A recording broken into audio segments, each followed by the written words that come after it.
Good evening, Raider baseball fans, and welcome to Friday Night Baseball Rouse Raider Style. Good evening, everyone. I'm Michael Francis alongside the one and only Mr. Jonathan Kaspar. And Jonathan, Raiders looking for redemption tonight. Yes, in a big way, in a very big way. I mean, they unfortunately had a very big letdown on Tuesday night, and I think they're going to come out with only one thing in mind right now, and that's flipping the script. So we have the game scores from earlier in the week throughout the district. Jonathan will bring those up and go over those right quick. All right. So obviously going over last or Tuesday night's games, game one for Rouse and Liberty Hill. Liberty Hill did take us down 8-1. Cedar Park taking down Lehman 11-1. And that gives Lehman their first loss. Leander did lose to Hayes 1-0 at Leander, taking them to 0-3. And then Glenn losing to Lockhart 1-0. Again, Glenn 0-3. Hayes, Leander, I apologize, did win 1-0. Yeah, so they that did. brings them to 1-2. So we also have the district standings up there, too, if you want to pull those up. And there we go. So Liberty Hill at a 2-1 clip, along with Lehman, Buda, Leander, and Cedar Park. Leander Rouse, that being us. And then Lockhart and the Lions. Leander Lions 1-2, and unfortunately Glenn being the 0-3 there at the bottom. Liberty Hill Panthers come in tonight 12-4-2 on the season. They're 2-1 in district play. They're coached by Brandon Creek, who's in his 7th season as a head coach. He has 101 career wins. He's assisted by Stephen Johnson, Jordan Johns, Matthew Bridges. Their 2023 record was 25-8 and 10-4, and a by-district finalist. They were the number 2 seed out of this district and lost to Bernie Champion. And that's the one thing that the Raiders and Liberty Hill have in common in the playoffs. They both lost. Yes, they did. To Bernie Champion. Rouse in the regional final game. Yeah, in game 3 of that, and Liberty Hill actually got swept by Bernie Champion in their starting. That was the first series of the playoffs. The Rouse Raiders come into tonight 14-4-1 on the season. They're 2-1 in district. The head coach is Chad Crimpine. He's in his 23rd year with 495 career wins. He's assisted by Manny Perez, Dan LaPaglia, and Will Noble. Their 2023 record was 30-12-1, 9-5 in district, and the 4th seed and regional finalist, as we mentioned a while ago.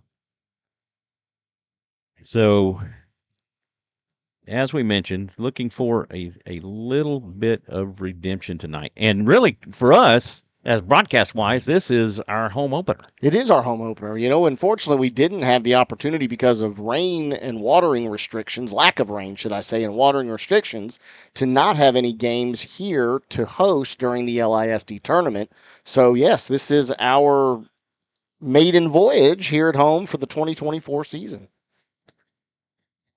So if you pull up, we have Texas High School Baseball's Region 4 district predictions, if you want to go over those as well and see where they projected District 25 5A to finish. Yeah, so 25-5A, they do actually have Leander Rouse being up at the top with Liberty Hill in second, Buda Hayes third, and then Cedar Park in fourth. And again, for those that aren't aware, it is the top 4 out of each district that do go to the playoffs. And then we will be opposite of 26-5A, and that's who we would play in the first round.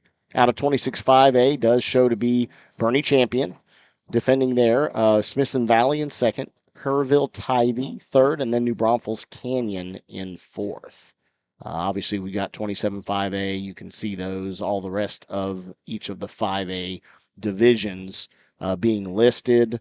The Region 4 top 10 teams show to be as follows: Bernie Champion, Rouse, Corpus Christi Veterans Memorial, Smithson Valley, Corpus Christi Ray, Sherryland, Liberty Hill, Kerrville-Tivy, Sherryland Pioneer, and then Victoria East. So and one thing you'll notice, a lot of returning starters to every one of those teams. Yeah, several of those teams that you mentioned that Rouse has played in the playoffs over the past several years since Coach Crimpine has become the head coach. Sherryland Pioneers, we've faced them. Of course, La Jolla Palmview last year. Yeah, Veterans Memorial, Corpus Christi. We actually saw them in the LISD tournament and played them in Vista Ridge at Vista Ridge's field. Now the coaches are meeting with the umpires as the umpires finally showed up. We're on there. They are here. Liberty Hill are dressed in their gold tops, white pants, and purple caps and helmets. Don Miller is about to make his way back up to the PA, and we're just about ready to get underway here, and we'll have the introduction of the lineups here shortly once they finish meeting at the home plate circle. Scoot over and make a little more room in this press box. Yeah. We're missing our cohort and partner in crime, Kathleen Forsell, not here with us tonight. She is definitely missed, and look forward to having her back in the booth with us soon. And one thing I didn't notice again, a little shift. We sort of always talk a little bit about the weather, and Tuesday night's game out at Liberty Hill, wind was out of the south. Right. Fairly brisk, 8 to 10 miles an hour. We've got a full shift, lovely Texas weather, and it is blowing from the north-northwest at a higher amount. 12 to 15 probably is what we would expect during the game. So a very windy game, wind blowing in from left field across to right field. So something to be mindful of. Again, a lot bigger field here at Rouse than what we would see out at Liberty Hill. Still same to the corners, 310 to 320, but a bigger power alley here at Rouse Stadium. It is a beautiful night for baseball. Cool, brisk wind blowing in from the north, from our left to right. The field's looking good condition despite not having irrigation out here. Yeah, absolutely beautiful right now. So a little rain here. Had about an inch at my house. I don't know. You were right across the same. I mean, you and I live less than a quarter mile apart. Yep. Only Crystal Falls splitting between the two of us. So. All right, that's it. Looks like Mr. Rouse, I see walking, making his way to the field there in the background. It's always great to see him. Frequents any and all sporting activities that he possibly can make, and, as well as graduations.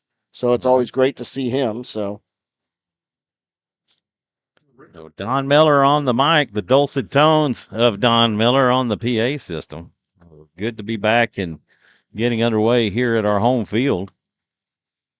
So Jonathan in his second year of broadcasting Rouse Raider baseball. I'm in my 11th and full time. I had a little dabblings there, a year before, right? Year of actually being on the mic, but definitely second year full time. So. Yeah, second year full time, and I'm going to get him for a few more years. That's the rumor. So that's the rumor he tells me, unless he gets fed up with me and kicks me down the road. Says, you know what? I've had enough of Francis. I'm out of here. I think that's everybody else telling you they don't want to hear me, right? No, that's only Steve Heinrich. Yeah, just kidding. All right, we're about to get ready to do the lineups and get this thing underway.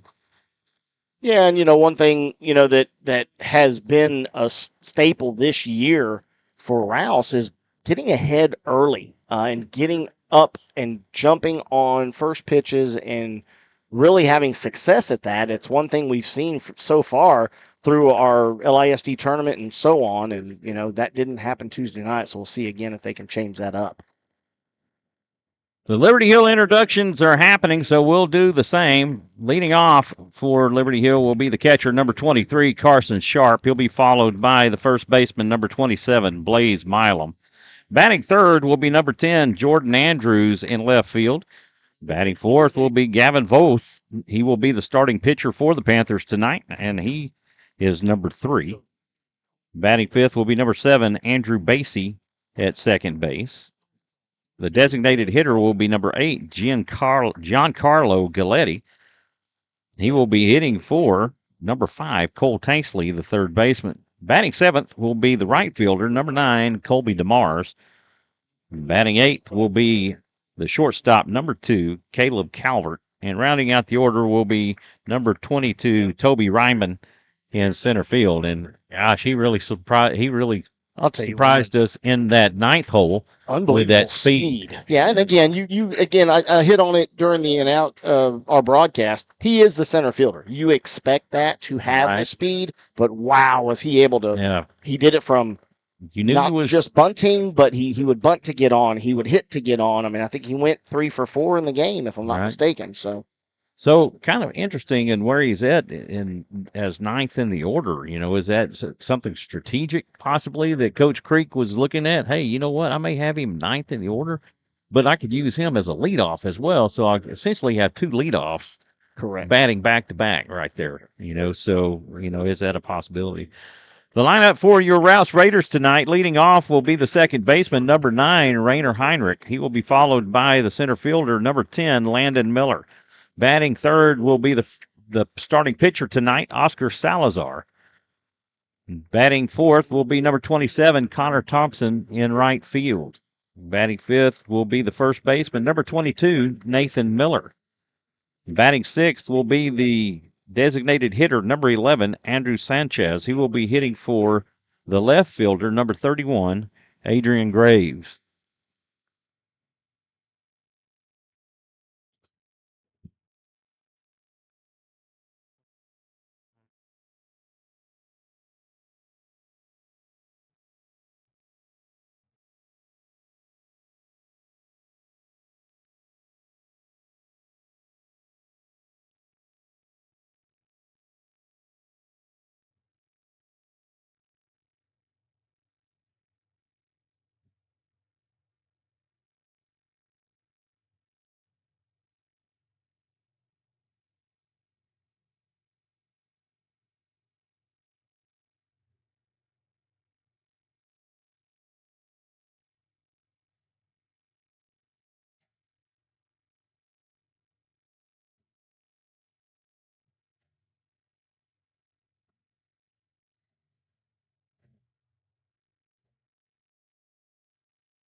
It's baseball time in Texas as we're set to get underway here at Raider Field on the campus of Rouse High School in Leander, Texas. What a great night for baseball, Jonathan. Absolutely beautiful. Clear skies for the most part. And just, again, other than the wind, it is beautiful, sunny day. And again, the field is looking absolutely awesome. Loving it and ready for a home opener. Well, our home opener, sorry. We already had the Leander home opener, which they did handle Leander easily in that one. The Lions. So, yeah, I mean, we going to see here Oscar Salazar on the bump going and pretty much following Gavin Silva. Gavin Silva had a great coming into Tuesday night's game, had allowed only 1 hit over his last 3 starts, and unfortunately did get roughed up a bit in the game Tuesday night against Liberty Hill. So we will follow him up with Oscar Salazar, which has seemed to be the rotation for the Raiders over the last several games or several weeks, preseason into tournament play and now district play. So we'll now get to see Oscar and have his go at this lineup here for Liberty Hill. Rounding out the lineup for the Raiders, batting 7th will be the shortstop, number 7, Jacob Solis. Batting 8th will be the catcher, number 14, Xander Forcell. And rounding out the order for the Raiders will be number 1, Diego Gayton at third base. Due up for Liberty Hill in the first, Carson Sharp, Blaze Milam, and Jordan Andrews. We have the chat line open. Let us know where you're listening in from and give a shout out for your favorite player. Oscar Salazar getting his warm-ups in. Get to the update. There we go. Rookie move. Sorry, folks. Y'all were seeing the score from Tuesday night's game up on the live feed. I apologize. The update had not taken place from opening up our scoreboard. So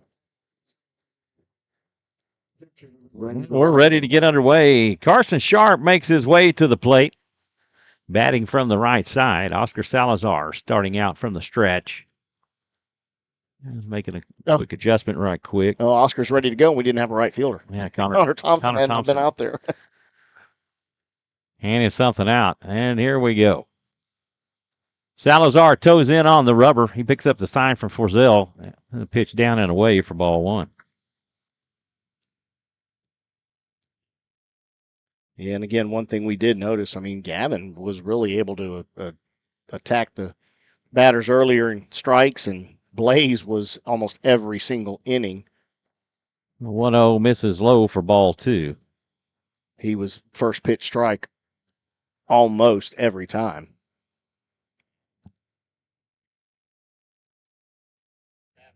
The 2-0 delivery from Salazar outside for ball three. And here's where we want to see just a quick adjustment, obviously early in the game here. And 3-0 pitch had misses. Oh, a delayed call. Even with the drop ball, not one of these type. Yeah, not all dropped pitches don't get called strikes. So. All right. 3-1 the count to Sharp. And this one is hit out towards center. Landon Miller able to come in on it and make the catch, and that will retire Sharp for out number one. Yeah, great little play there. Great hustle. Having to fight off the sun a little bit too. We got that sun's dropping here in the sky, and that's going to be directly in the eyes, not quite directly in the eyes of the pitcher, but, the outfield will have to battle with that, as we do see sunglasses on each of those guys out there. And well, that's the thing we face playing here at home. And, of course, kind of had some overcast on Tuesday night and didn't have to fight the sun. Yeah, and chilly. That pitch sails high for ball one. Jordan Andrews on deck.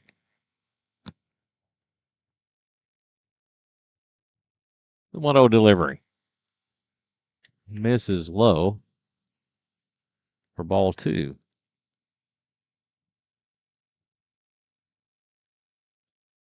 2-0 the count. Salazar comes set.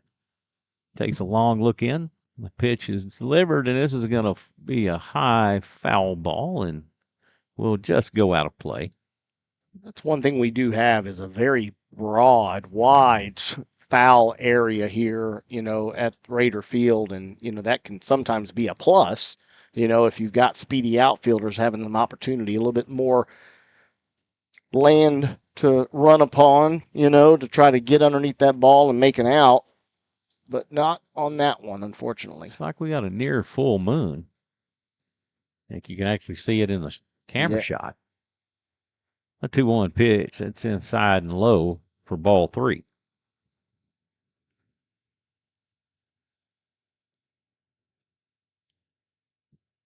Get a little crowd music.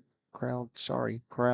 Yeah, let's get some crowd mics so we don't sound like we're in an empty room. This is hit out towards right, and this is going to go to the fence.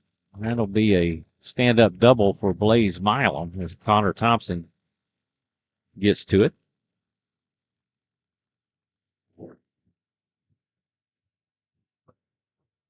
Yeah, he just hit that in the gap out there to right center, and Connor Thompson immediately was on the horse trying to close that gap. Unfortunately, just was over his head, and slight help there, wind. Again, going out to right field is the wind, and definitely was able to help hold that up and push that a little bit deeper than what it may traditionally have gone. Andrews stands in. He'll take for ball one on a pitch high and outside.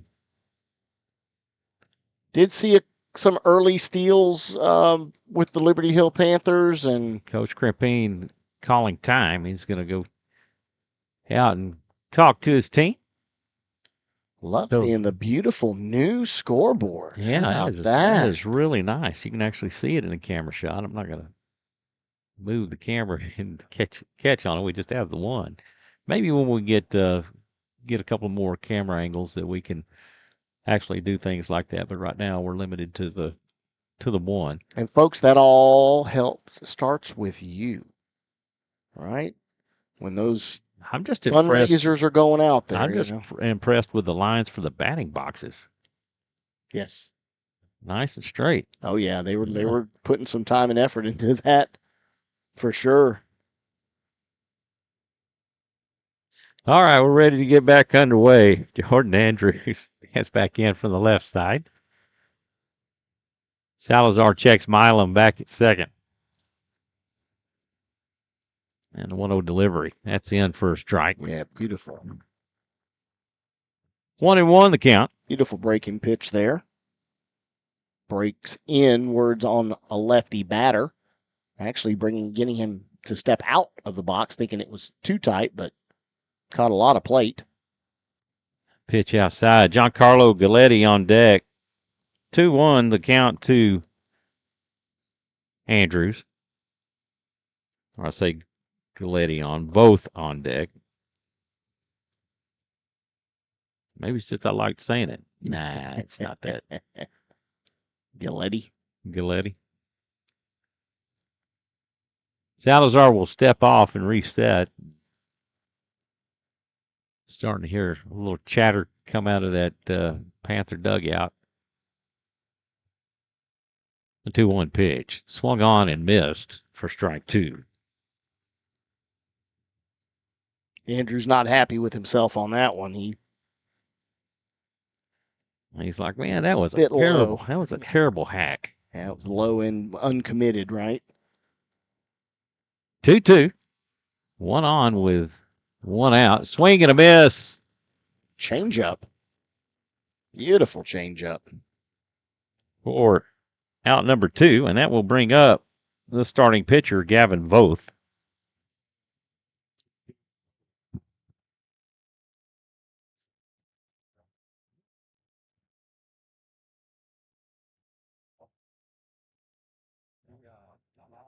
Porcel gives the sign. That pitch in for a strike. Yeah, he definitely has a very delayed strike call. It's like a gamble. You know what? Gambling if you say. I love that he's loud.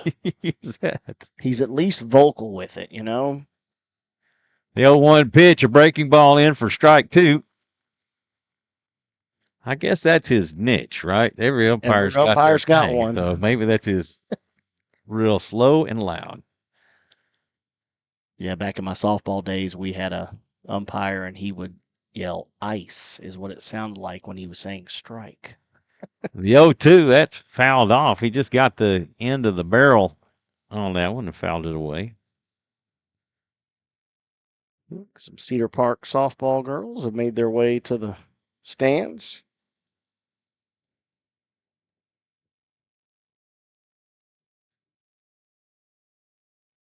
Nothing at 2, the count to Voth. 1 on with 2 outs here in the top of the first. That's off the heel of the glove of Porcel, and Milam will advance on the wild pitch. Yeah, and interesting there. It's almost like it fooled Xander and got in. Well, no, that was a catchable. Yeah, oh, no doubt, pitch. No doubt. So I mean, you wouldn't call that a wild pitch. You'd call that a pass ball. No, I'm going to say that's a pass ball. That was definitely not a wild pitch. I mean, he didn't even have to arise out of his squat to be able to catch that ball. So I would say pass ball on that. I don't want to credit Oscar with dinging with a wild pitch when it's really a pass ball. Yeah, it was almost like as if the sun was in Xander's eyes on that, and he didn't see the ball till it was too late. 2, that'll sail high for ball 2. 2-2. Deuce is wild for Voth. Andrew Basie on deck.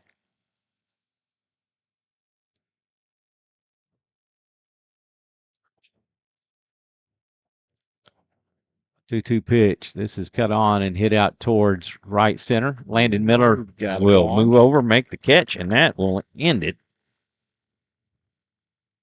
For the Panthers in the first, they get no runs on one hit. They leave one, and after 1/2 inning, it's scoreless here at Raider Field.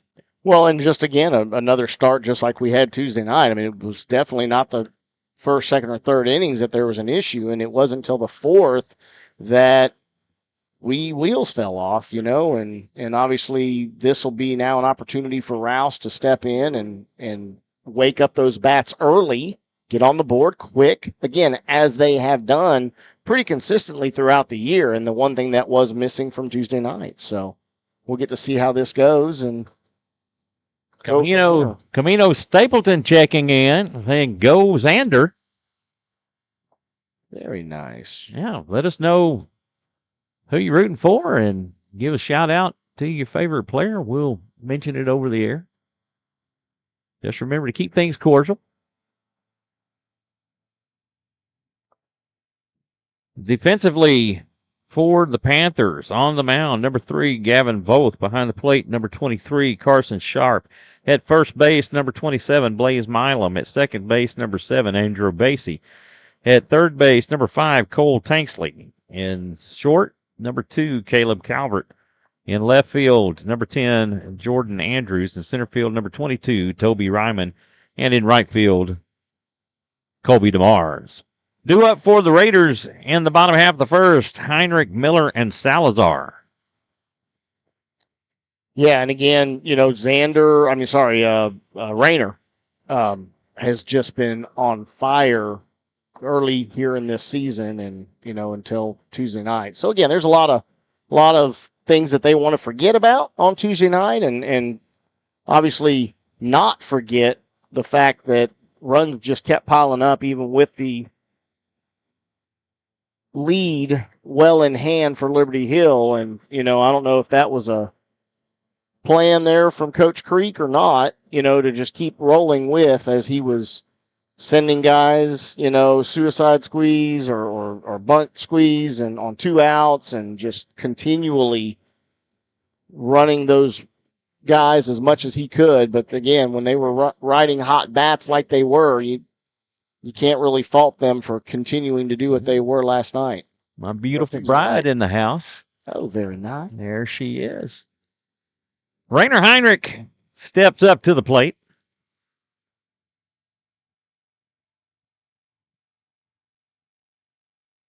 Voth will deal. That's high and inside, and I think that gets back to the umpire and off his mask.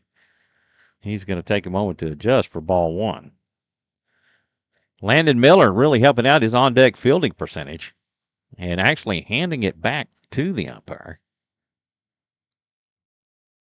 Yeah, and I'm automatically the field ump coming out to give him a little talk and a little opportunity to recover, make sure he's okay. Looks like he's fine. And padding is definitely underneath that shirt, and I think it did catch him right there in the chest on that shoulder. Miller maintaining that 1,000 fielding percentage on a dozen chances so far.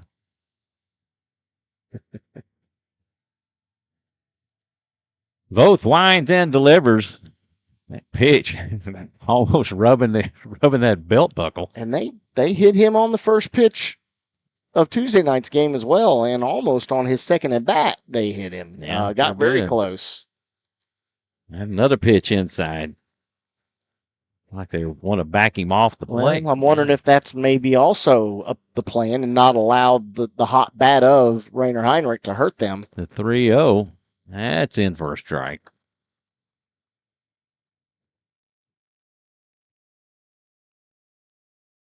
A little sportsmanship there, and what's going on now? I'm not sure.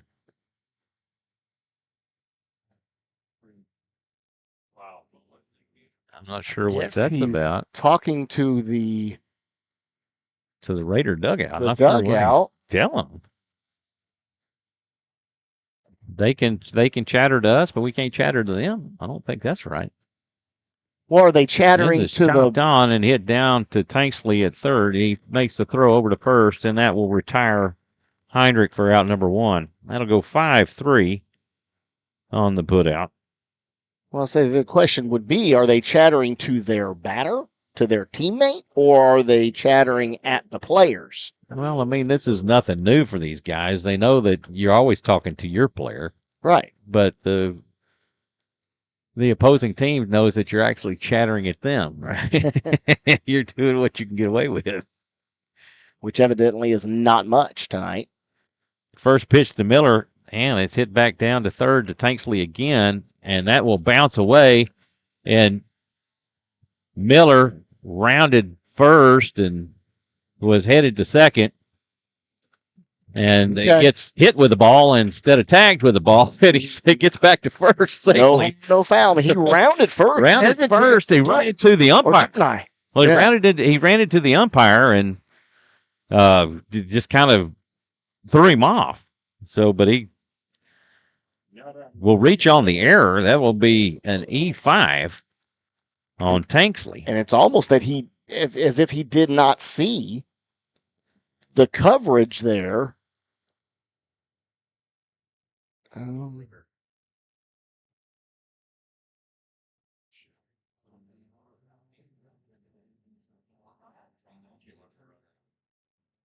Give him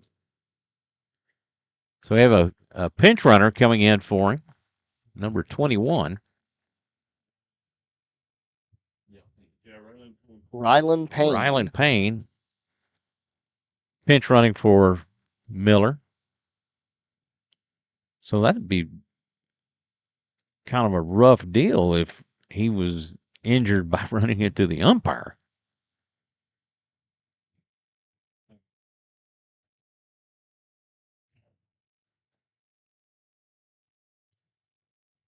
Unfortunate to get back to the base. 1 on with 1 out for Oscar Salazar.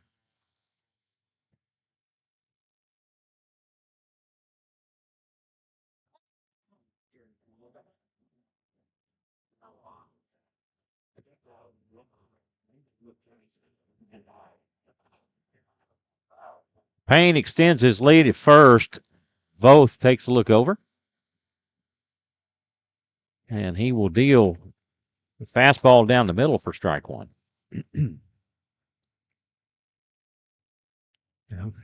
Immediately coach letting Oscar know, step out. I got a sign coming. Let's see what I've got here. Possible hit and run. Payne extends his lead at first. Voth comes set. And he'll throw over. And you want to pick up a little thing. When it looks like when he's about to throw over, he'll tap his left foot. Interesting. So he might have a tell. It's a good shot. Hit to right center. That is going to go to the fence. That will be a stand-up double. And Payne will round third and head for home and score. An RBI double for Oscar Salazar. I'll tell you what, Payne coming around third made darn sure that he touched third. He actually had to stutter step to make sure he hit the bag on the corner and didn't miss it, which is obviously a good thing. We don't want anybody calling back over there. I don't know that the field umpire was paying attention at all, though, to that. So, courtesy runner. I think is that Dawson Snow? Dawson Snow. Yeah, number 4. That will bring up number 27, Connor Thompson, the right fielder. On deck, Nathan Miller. Yeah, and there we go. Again, just let's get on these guys early. Yeah, look at that scoreboard. That looks nice. It's bright. Yeah. I like it. It's got some contrasting colors. Yeah, red and white. That's right. Very nice. Very nice. Looking good. Pitch from Voth. That gets the inside corner for strike 1.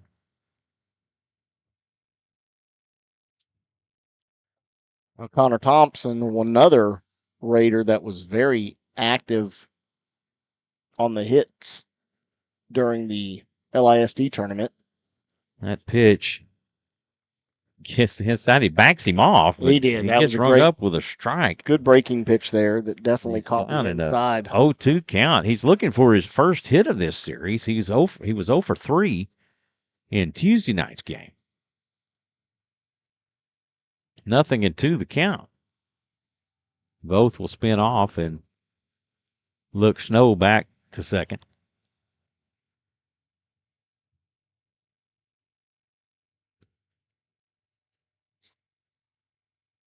The 0-2 pitch, that's in the dirt for ball 1.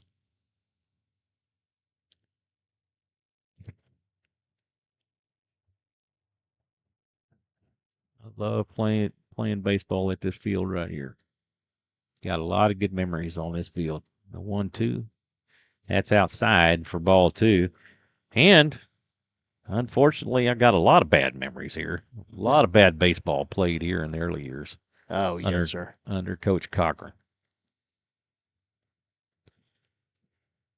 2-2 the count to Thompson. Thompson calls time. He'll back out. Carson Sharp doing a really good job back behind the plate, keeping those balls in front of him. And both delivers. That's down and away for ball 3. just like that, evens the count up, goes to a full count. Yeah, payoff pitch coming up. He was down 0-2 and works it back to a full count. And being patient. Payoff pitch, swing and a miss for strike 3. For out number 2. That will bring up Nathan Miller. And another batter that was doing very well leading into this series is Nathan Miller. Loves to pull the ball. And again, that left fielder, as I noticed Tuesday night, is way off the line. And if he can tag one here, he could be running for extra bases. Andrew Sanchez on deck, and you're right, Sharp able to keep the pitch in front of him. He was up out of his crouch quickly and has it carry him off his shin guard. Yeah, Dawson Snow does represent some really good speed over at second. That pitch gets the inside corner for a strike. 1-1 the count to Miller.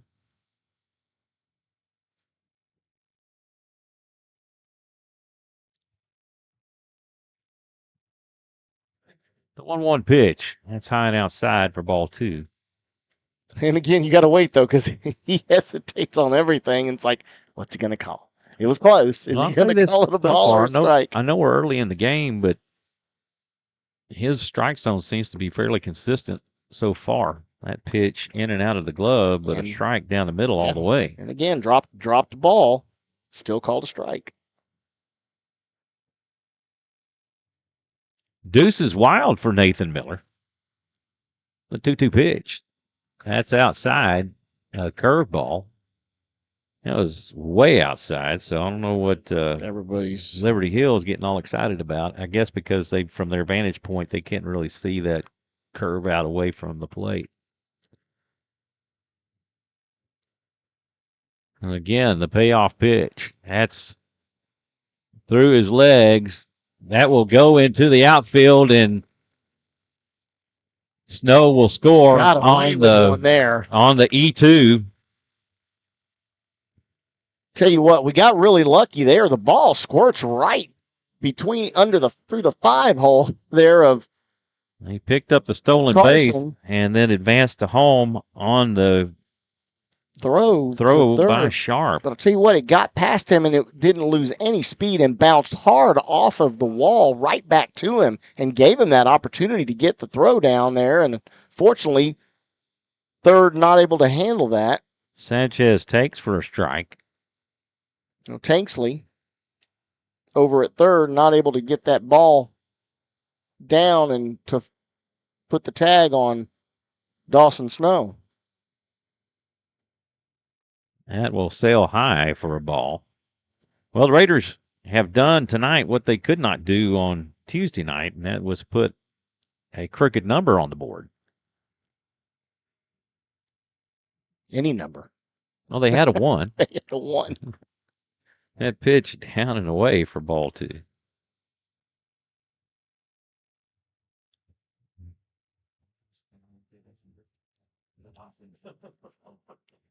Two and 1 the count to Sanchez. Solis on deck. Throw over to first is not in time, and the ball gets away from Milam,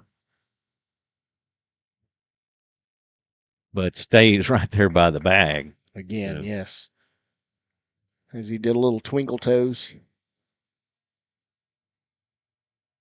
around Nathan Miller. That pitch will get the outside corner for a strike. 2-2. Our third Deuces Wild. The shadow's long on the field as the sun begins to set in the west. Deuce is wild on a pitch that was outside. He swings and misses. Yeah, again, just another uncommitted swing there. Well, it's like he was trying to check it but couldn't pull it back in time, and so just kind of a half-hearted swing through.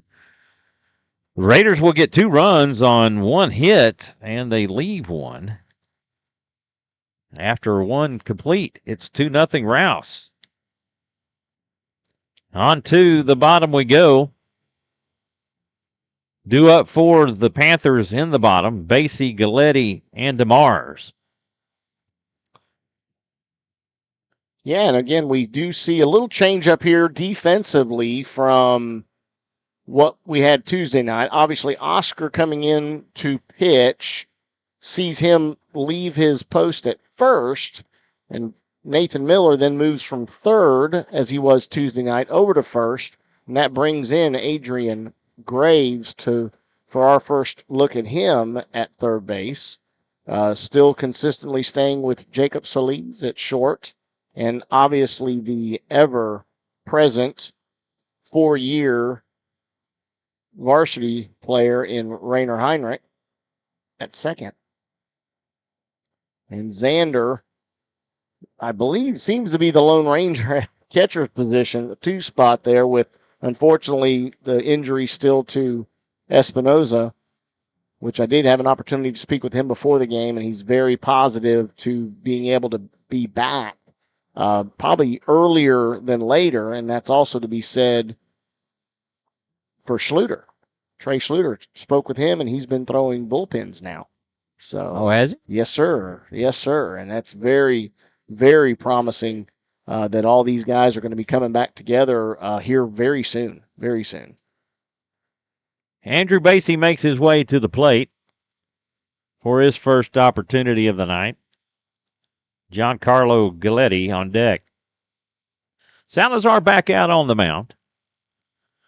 That first pitch misses outside. Defensively for the Raiders, Oscar Salazar on the mound, Xander Forcell behind the plate, Nathan Miller at first, Rainer Heinrich at second.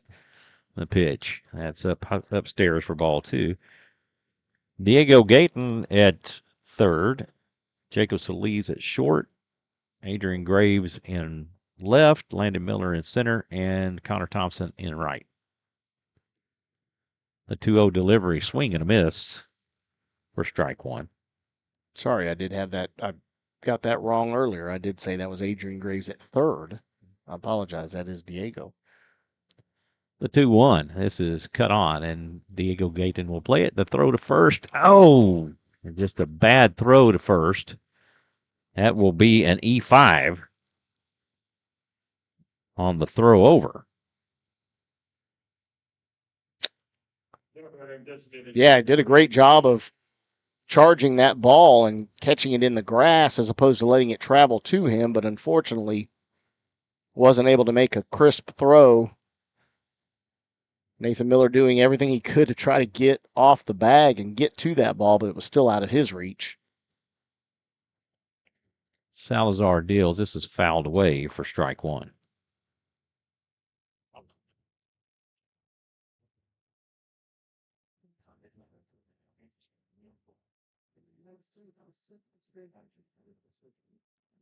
See a little bit better control here from Oscar Salazar, so that'll be nice to see if he can keep that going. And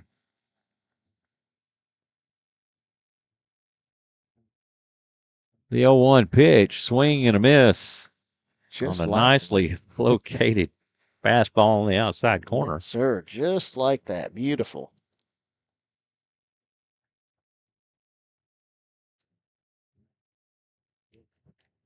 Galletti batting for the third baseman, Cole Tanksley. The 0-2. Swing and a miss for strike 3 as Salazar gets him on 3 straight pitches. 1 away for Colby DeMars. DeMars, the right fielder for the Panthers. He'll be batting from the right side. A lot of Cedar Park softball girls in the stands. First pitch offering upstairs for ball 1.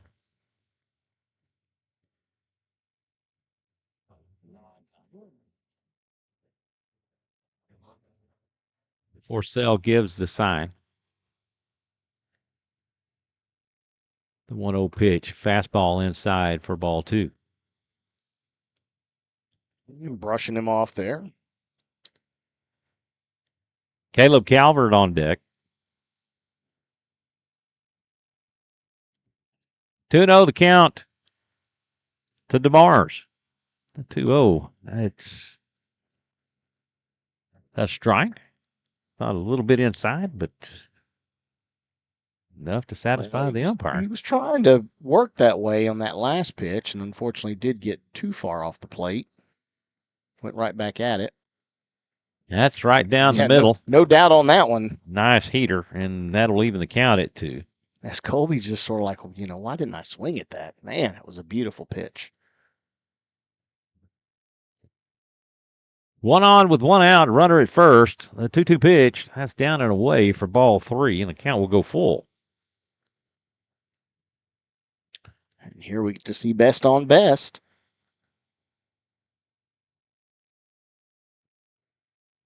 Colby just hoping to ruin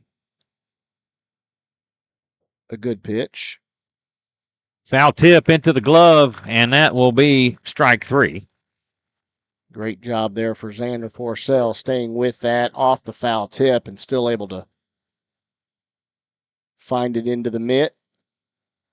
That will bring up Caleb Calvert, Toby Ryman on deck.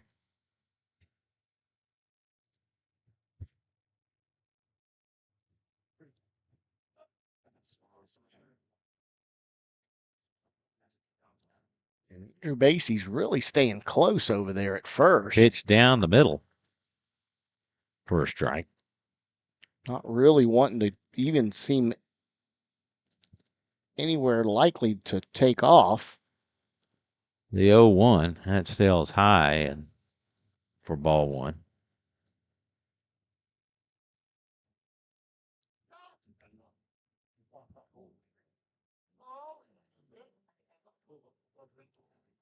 The 1-1 pitch, that's a curveball cut on. That's played by Solis. He'll throw to first.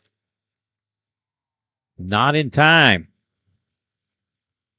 And again, had the easy play at second, but elected to go ahead and make the longer throw across the diamond. Nathan Miller stretching and getting out to that ball as much as he could and made the catch, but I guess not in time. That'll be a single for Caleb Calvert. And that'll bring up Toby Ryman. The Raiders should be out of this inning. I thought it was going to be easy, quick throw over to second. Covering. That'll bring up Toby Ryman. Watch for the bunt, as that's what he led off with Tuesday night.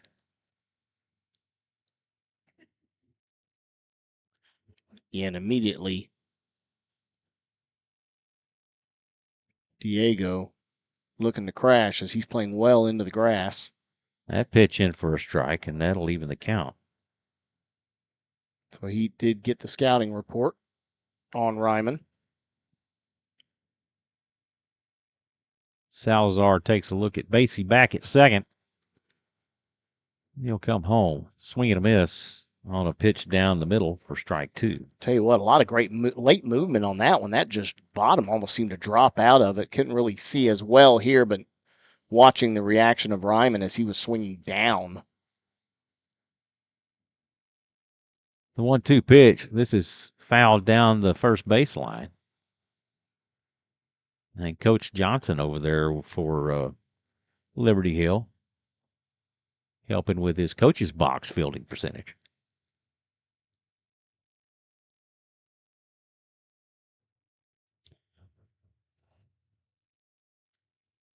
Or those ridiculous stats that you and I make up. Hey, keeps us watching all parts of the game. Come on, Michael. The 1-2 pitch. This is popped up and playable in foul territory. Gayton makes the catch, and that will do it for the Panther second. They bat 5. They get 1 hit. They strand 2. And on to the bottom we go. It's 2-0 Rouse. Gavin Voth makes his way back to the mound and due up for your Raiders in the second. Solis, Forsell, and Gayton.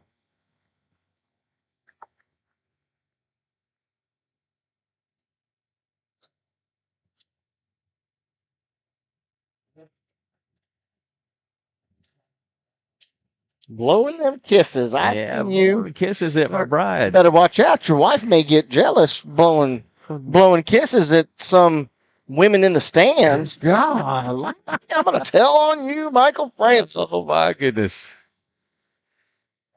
She usually has to work nights, and so she's not always able to do things like this. And I'm thankful to have her here with me tonight. Yes, we do not get to see her very often. That is for sure. And I think her presence being here has already shown to be a great omen, as the Raiders were able to post 2 runs in the first inning and looking to build on that and add some more to it and get that. Well, Seth is supposed to be here soon. I figured he would already be here, but that Seth graduated in 2018. He was a pitcher for the Raiders. And he got the pleasant opportunity of being one of the first to be coached by Coach Crimping. This one is cut on and hit foul down the first baseline for strike 1. A good hard cut there from Jacob Solis. Xander Forsell on deck. Voth will wind and deal a breaking ball high for ball 1.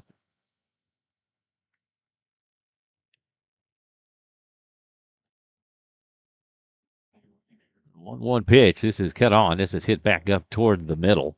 It is played by Basie. And he will get the throw in time, but that was really close. Yeah, it was. I mean, Jacob Solis definitely have a good amount of speed getting up the line as quickly as he could, and Basie recognized that and then just snapped through it over there as quickly as he could as well. And yeah, bang, bang play, but definitely went the way of Liberty Hill on that one. 4-3 on the putout. Had that been at Liberty Hill, a slow roller like it was for them, had breaking ball in for a strike to Forsell. He probably would have beat that out. Foul this one back for strike 2. And real quick, an 0-2 count. Man, look at that. Diego Gayton helping out his on-deck fielding percentage.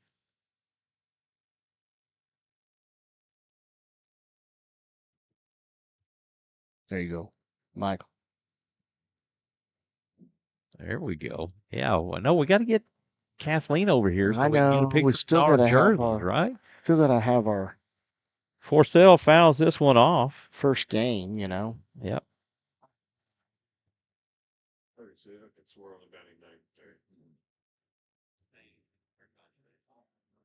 They'll throw that one out of play.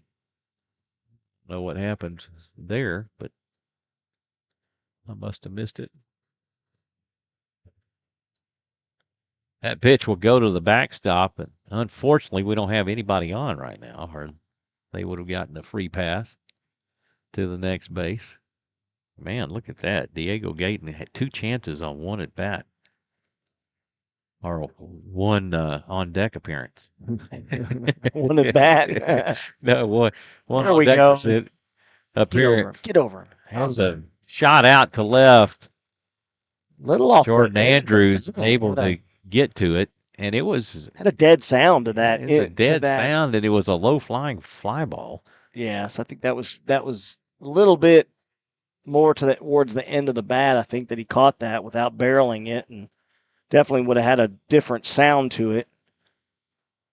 That will bring up Diego Gayton. He shows bunt and lays off for ball 1. And Tanksley crashing hard down the third base line. The 1-0. This one's fouled back for strike 1. Yeah, he showed very, very early on that bunt for that first pitch. Don't know if he was planning on taking at all, because if that's one of those, if the third baseman's playing back, it was always coach's approach that, hey, that third baseman's back. I don't need to tell you, bunt, lay down the bunt. And that was very, very effective last year. We saw that quite frequently from the lefties with Caden Kaspar and Colin Correjo. Colin, very, very good at that. It looks like our stream is frozen. Froze. Yeah, it did.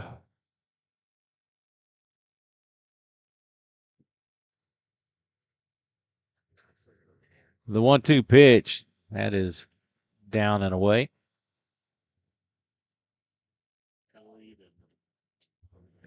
Two count. Deuce is wild for Gayton. That'll bounce away for ball 3. We'll take a look at it here in just a moment. Rainer Heinrich helping out his on deck fielding percentage. It's updating, but it's just the it's just the camera. Gayton will put this one in play. Basie has it. The throw over to first will be in time, and that will do it for the Raiders' second. They get no runs on no hits. They go 3 up, 3 down. After 2, it's 2-0 Raiders. We'll be back with you in just one quick moment. Pause.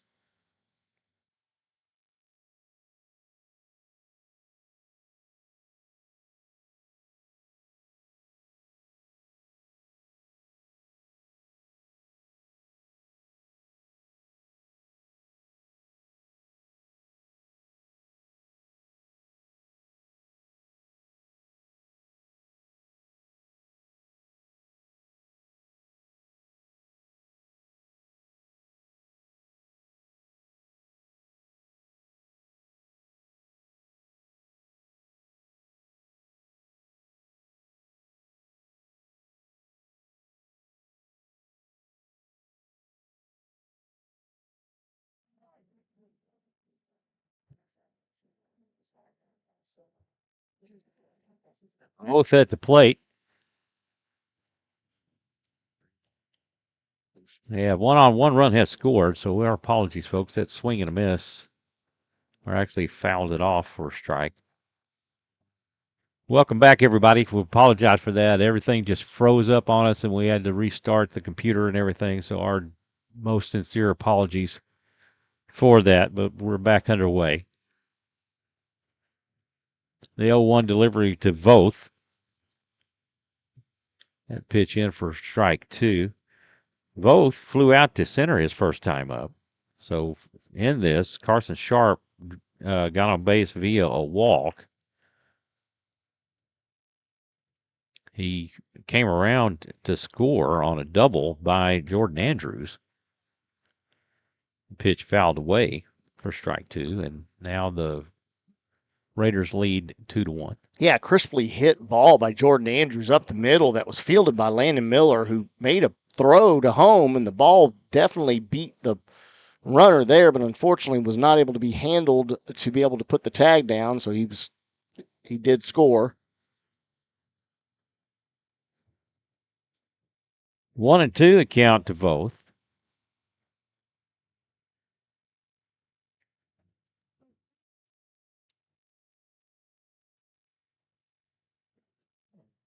One-two pitch. This one's fouled away.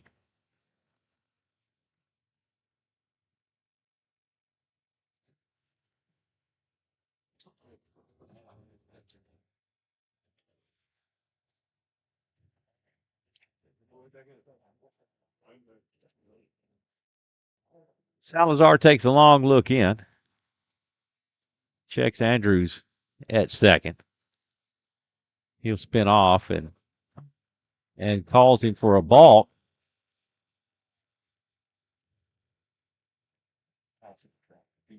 And he does come over to talk to him and tell him what he did wrong, but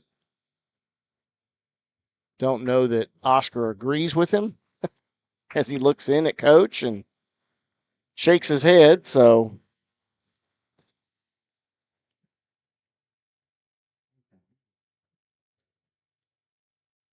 1-2 the count to both. Both will call time and step out.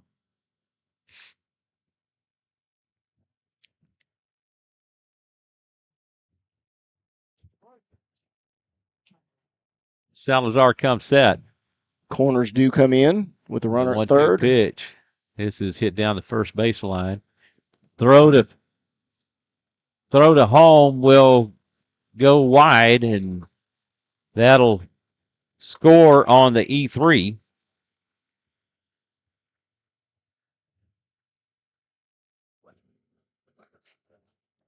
I don't know. I mean, was that throw? Yeah, it was off. It was off. From home. It was off. The throw. I just from my angle, I couldn't tell how far away from. So it was the fielder's choice.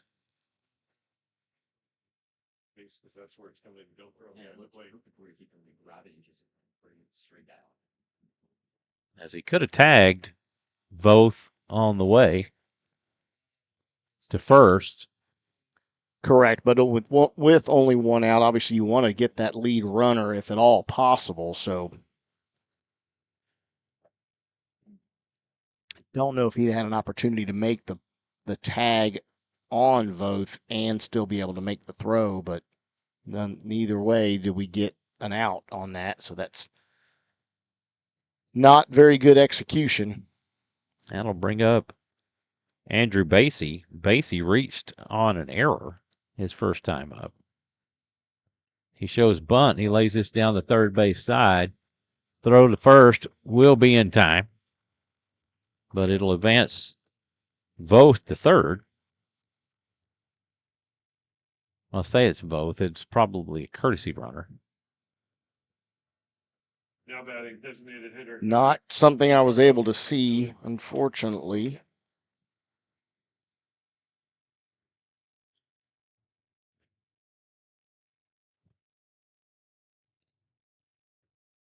I'll have to look and see if I can catch his number.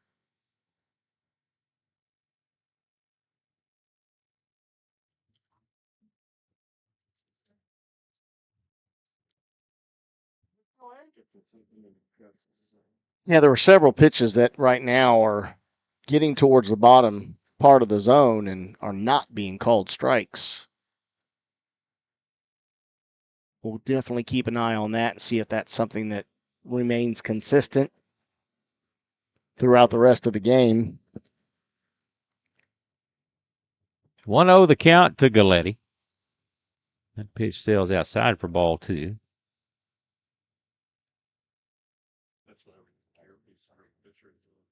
To know the count.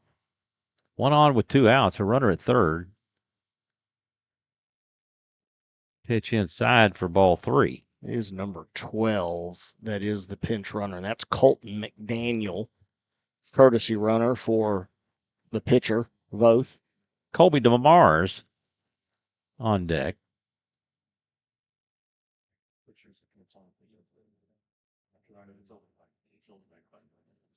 That pitch high and outside for ball 4.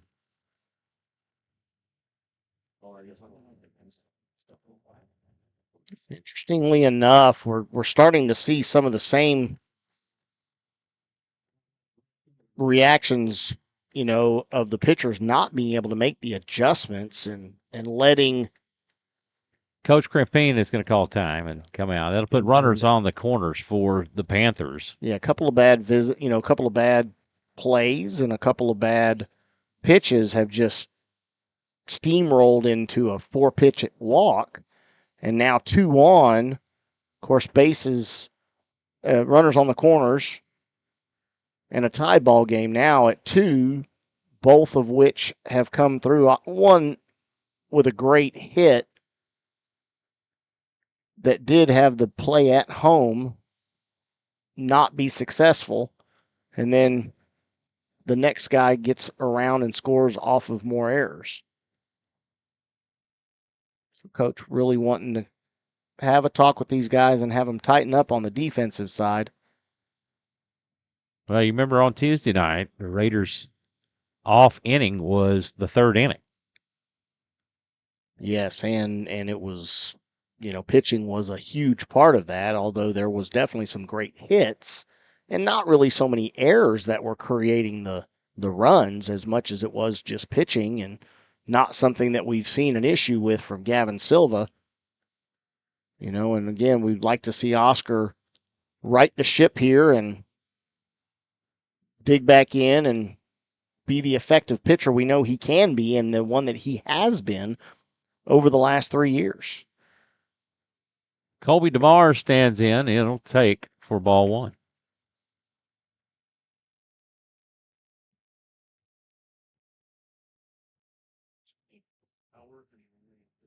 Colby did strike out his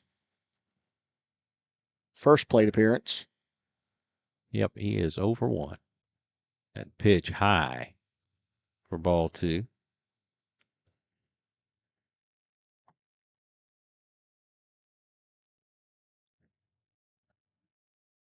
Two and 0 the count.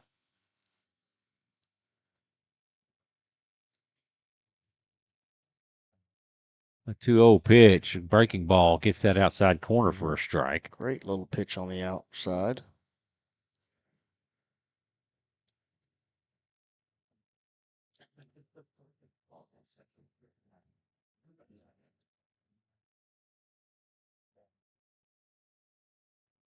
The 2-1 pitch just a bit low. Runners on the corners with 2 outs. And I'll tell you what, with the sun setting here, we have lost the breeze as well. So yeah, the flags have died down.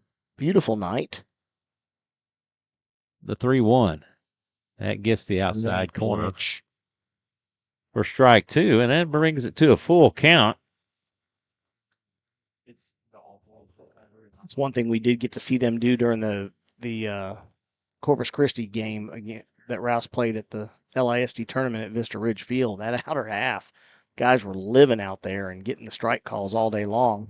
That pitch misses low for ball 4, and Salazar gives up back-to-back walks, and the bases are loaded for Caleb Calvert. Well, they do have activity going in the Raider bullpen.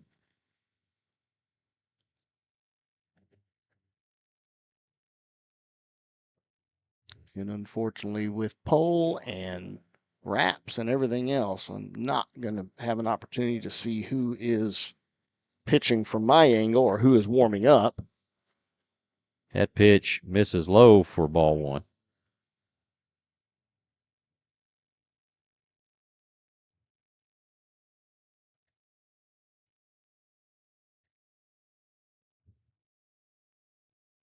One old pitch.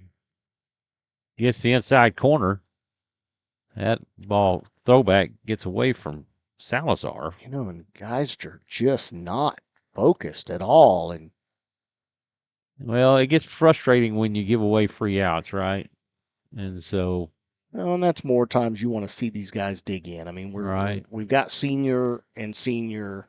But as a pitcher though, when you're on the mound, it can be very frustrating. The 1-1, and again, it's away from Forcell. And that'll score on the wild pitch. Not making basic catches here, and it's coming back to haunt them in a big way.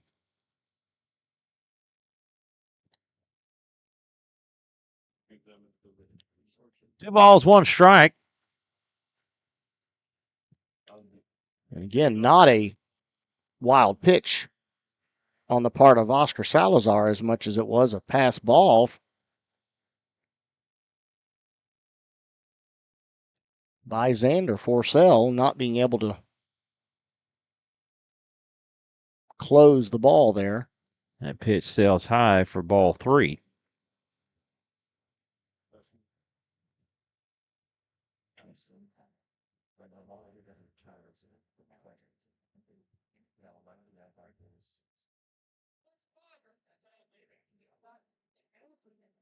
Salazar comes set. The 3-1 pitch. Misses outside for ball 4.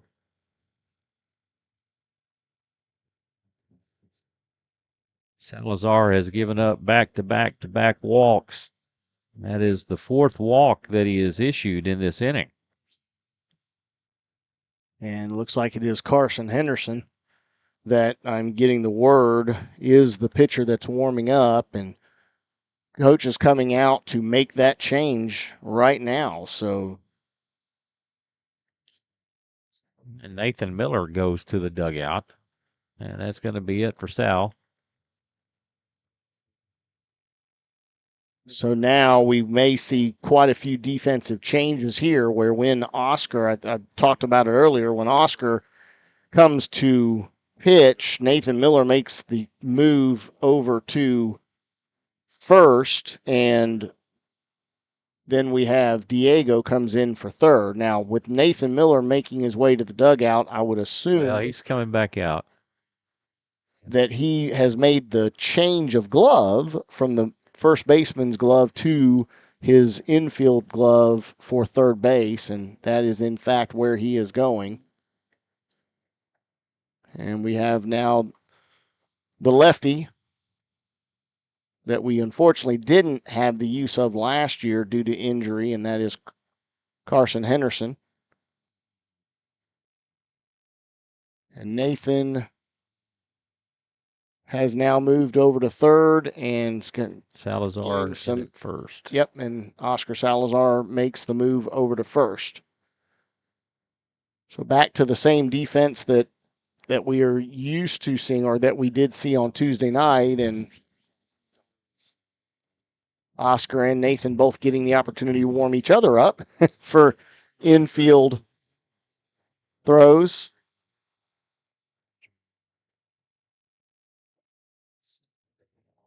And unfortunately, so Dawson Snow in at left.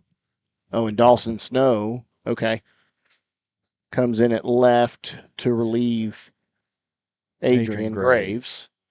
So Diego Guyton comes out. Nathan Miller comes in. Adrian Graves comes out. Dawson Snow comes in. And then Oscar does relieve Nathan at first base, with Oscar coming off the bump and being replaced by Carson Henderson. So I believe we've got it all. A lot of moving parts here. A lot of changes there. So coach opting to make some wholesale changes, not liking what he was seeing, I guess. And it's like, well, maybe if we shake things up, we can make things happen. Yeah, and I mean, again, there's a lot of game left to be played. They're nowhere close to being out of this by any stretch. It's 1 run. Carson is coming in bases loaded, so never a great situation. But, Carson has shown that he is very capable of handling that situation and being very effective. Again, a lefty. And now we're back to having a lot of lefties in this Liberty Hill lineup as well. Lefty-lefty matchup for Carson Henderson. He'll deal, and that will go to the backstop and fortunately bounce back to Xander Forcell and holding Galletti at third. And once again, Xander looking to be fooled by the pitch as he was nowhere close to catching that, and it was right over his mitt. So I'm not sure if there's a lighting issue right now or something is disrupting his vision, because that's not like him at all to have that kind of a problem behind home plate. Henderson from the stretch, the 1-0. That's in the dirt for ball 2 to Ryman.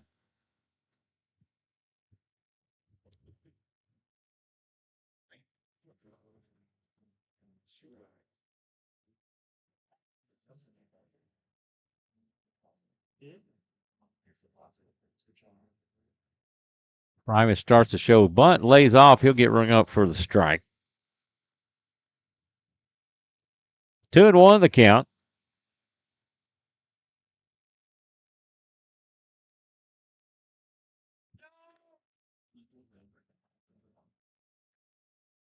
Two one pitch. This is cut on and hit foul down the third baseline for strike 2.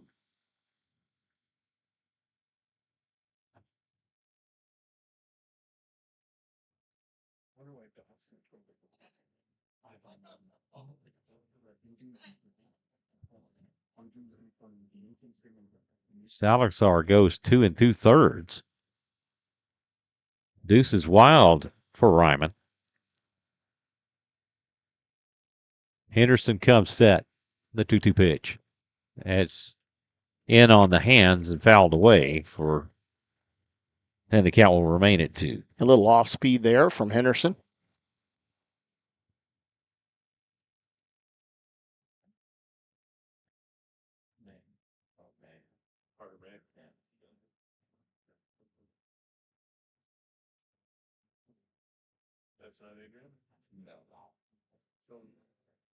Henderson has the sign. The 2-2 pitch. A breaking ball in for strike 3. Catches Ryman looking to get the Raiders mercifully out of this inning. As Liberty Hill bats all 9. Yeah, and I'll tell you what, that immediately drew a very animated reaction from Carson Henderson, trying to get these boys fired up and let them know that he's got them here and got them out of this bases loaded jam without any more runs being scored. The Panthers scored 3 runs on 1 hit and 4 walks. 4 walks and several errors, unfortunately. The scoreboard shows 2 errors for either on each side, but I definitely would say that that could very well be different. So, quick review here of Oscar's night. Unfortunately, quick. He did have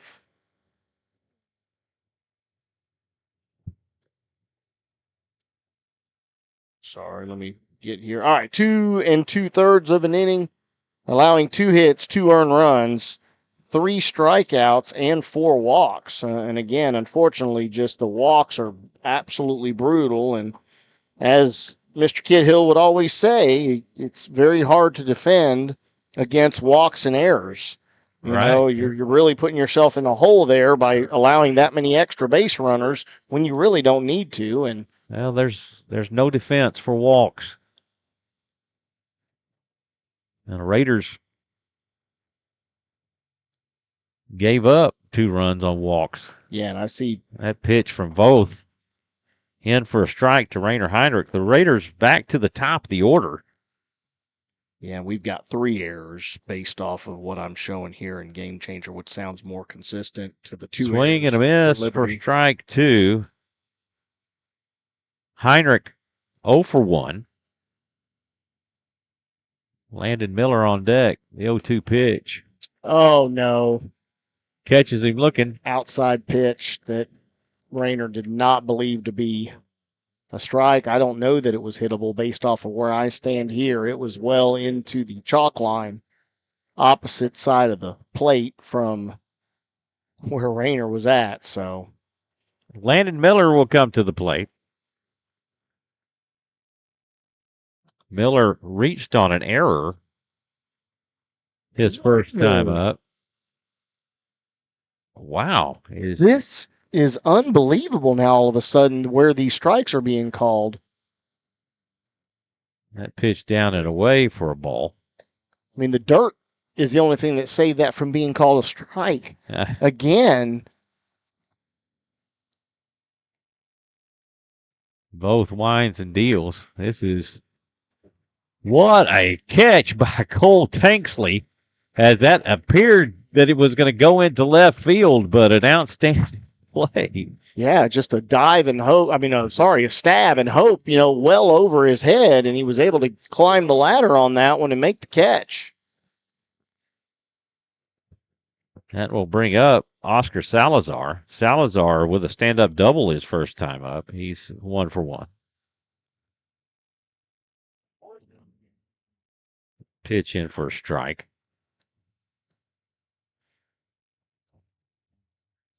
The 0-1 pitch. Yeah, going to call that a strike. Well, it looked pretty good to me. The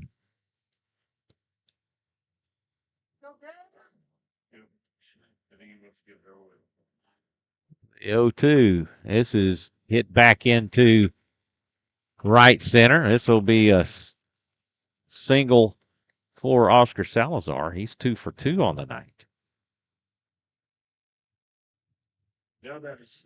Yeah, and one thing I did notice, Oscar was actually up for Player of the Week, District Player of the Week in the votes. Not sure what the end result of that was, as I was not able to see the final for last week.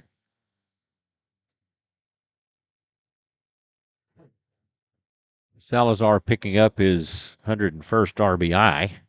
Yes. Tonight. Yeah, 100. Connor Thompson stands in. Came Tuesday night. He's 0 for 1 with a strikeout.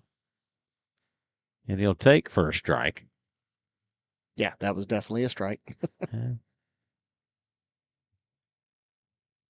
1-1 the count.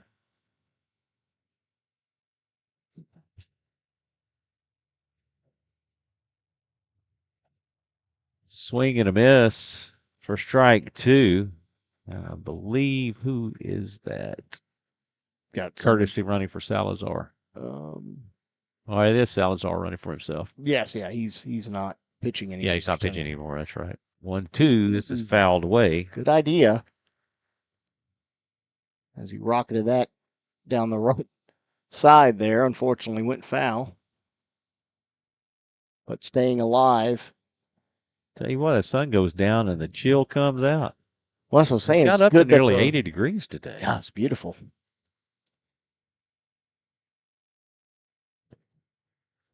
Thompson will call time and good job. Step back out.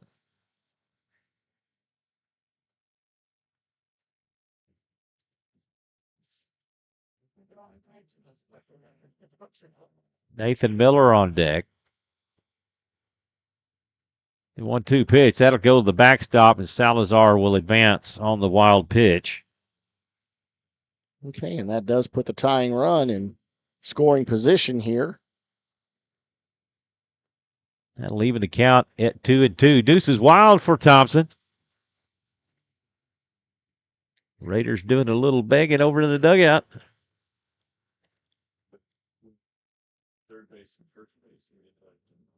Both come set. The 2-2. He lays off for ball 3.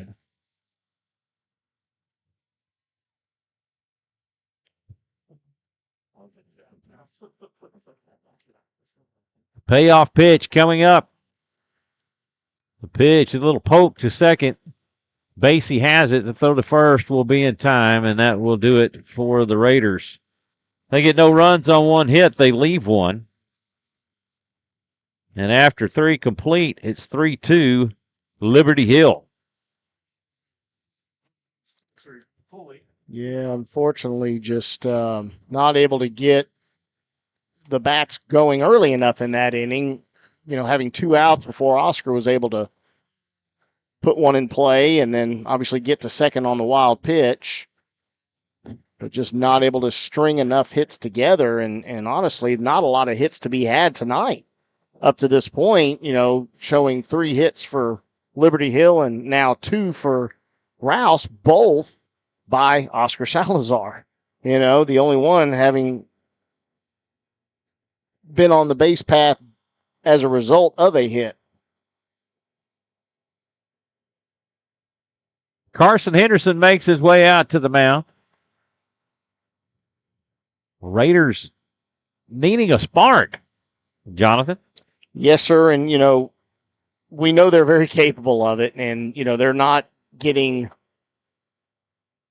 hits from the normal spots that hits are coming from. Obviously, at the top of the lineup with Rayner, Landon, hitting great, getting a hold of the ball, but unfortunately, a great play by the third baseman Tanksley to sit him down and keep from a big inning possibly happening, because Landon Miller gets on there. That's going to be a single, possibly a double with the slow dribbler out in the left, and then Oscar coming in clutch after that. We could have a tied ball game had it not been for that play.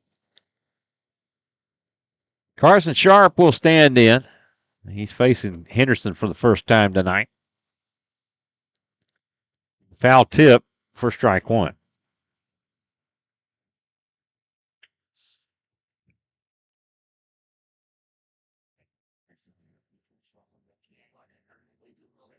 Henderson comes set. The 0-1 pitch. Breaking ball outside for ball one. That'll even it up.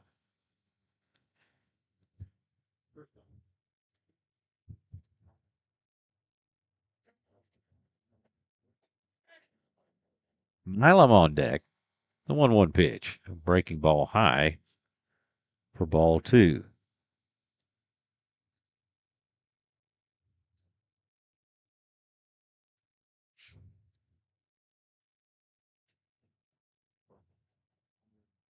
The 2-1 pitch. This is fouled back out of play for strike two. Has Sharp swings at one that was upstairs. In the quote from A League of Their Own, can't lay off the high ones and can't hit them. The 2-2 pitch. Breaking ball sails outside for ball three, and the count goes full.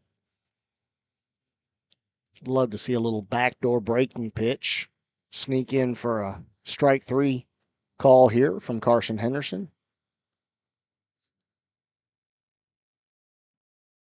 Henderson pitching exclusively from the stretch.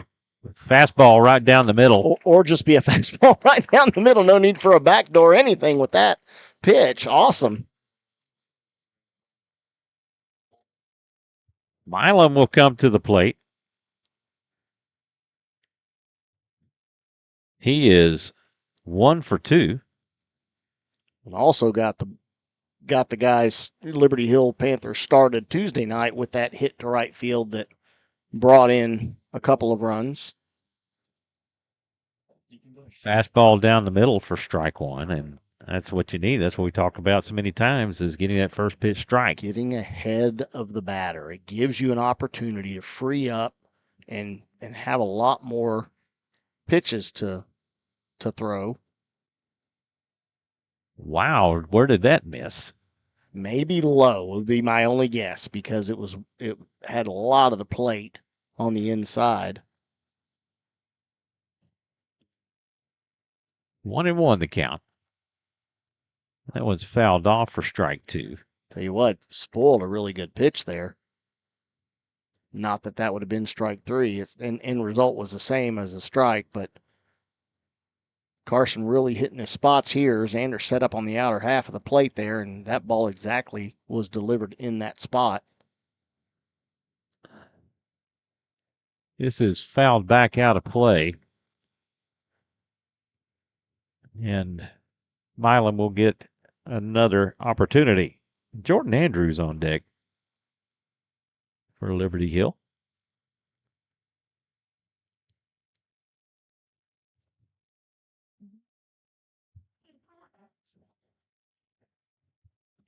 Quick little cheers there for the hurler, the lefty. 1-2 the count to Milam. The 1-2 pitch, just a bit upstairs. That will even it up at 2.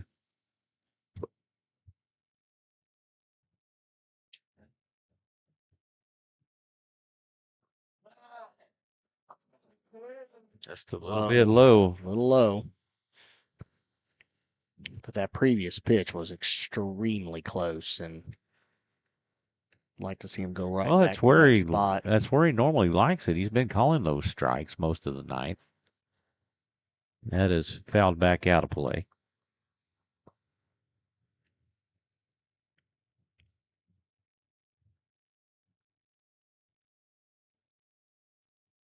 Starting to get a lot of dirt over the plate there.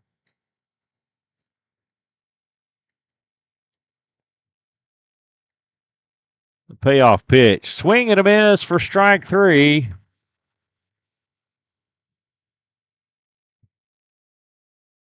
And that will bring up Jordan Andrews. He's 1 for 2. He has struck out and doubled.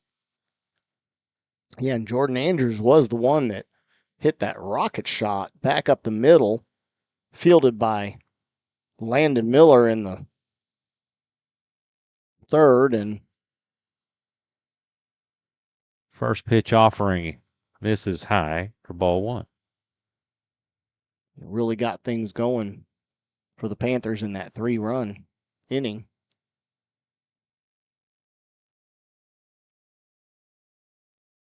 Breaking ball in for a strike. I was about to say, if he doesn't call that, he deserves some jeers. Got that pause. He deserves a few jeers from the crowd.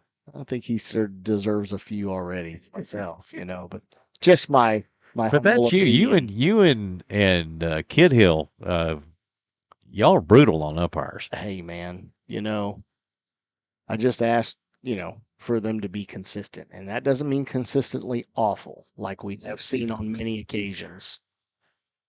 That pitch in for a strike. Because we have definitely seen consistently awful on too many times. And you just better to be seen, not heard, Breaking ball hit foul. And the count will remain 1-2. Gavin both helping his on deck fielding percentage.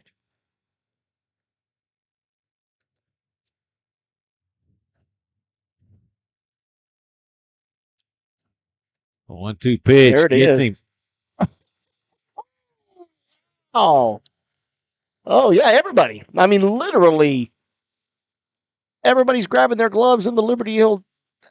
Unbelievable. Wow. And those were the same pitches that he called strikes for both when he pitched them. Well, they were well outside of that, unfortunately. Yeah. But now, granted, this is a lefty batter, so a little bit different. I mean, unfortunately, it shouldn't change the strike zone, but it does. Lefty batter versus righty batter. I mean, getting that outer half has a tendency to stretch a little further out. That's fouled off. Doing a great job of staying alive here is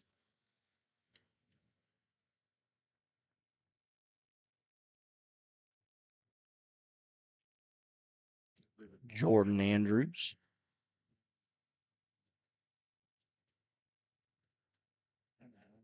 See if he can put him away here with a little off speed. Breaking ball just a bit upstairs. It was and high. The count goes full.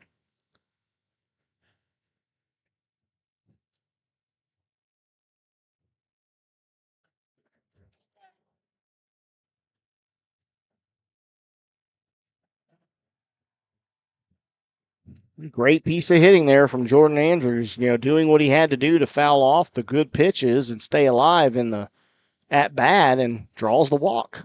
Well, it helps when you don't get the calls that you hoped you would get. He didn't get it. I guess fortunately for high school umpires, they don't have the umpire grading card. Well, I think about that. Angel Hernandez is still umping, and they have the scorecard. So how does that work? I don't know. That one's fouled off as Gavin Voth stands in. One on with 2 outs. All you ever hear is how much people despise him as an ump.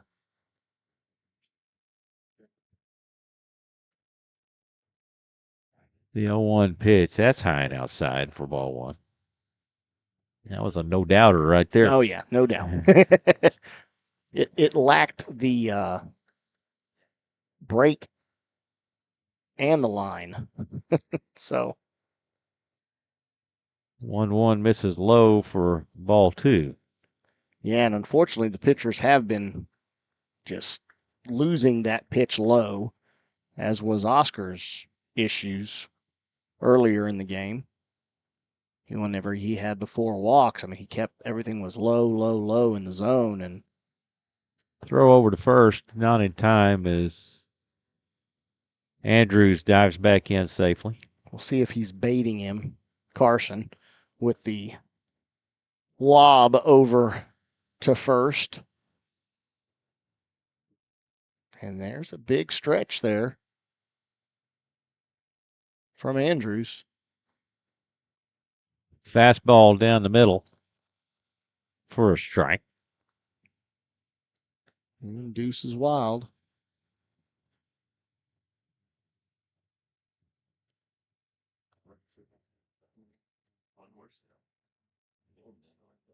Two pitch coming up. Throw over to first. Not in time. And Salazar is still on the ground.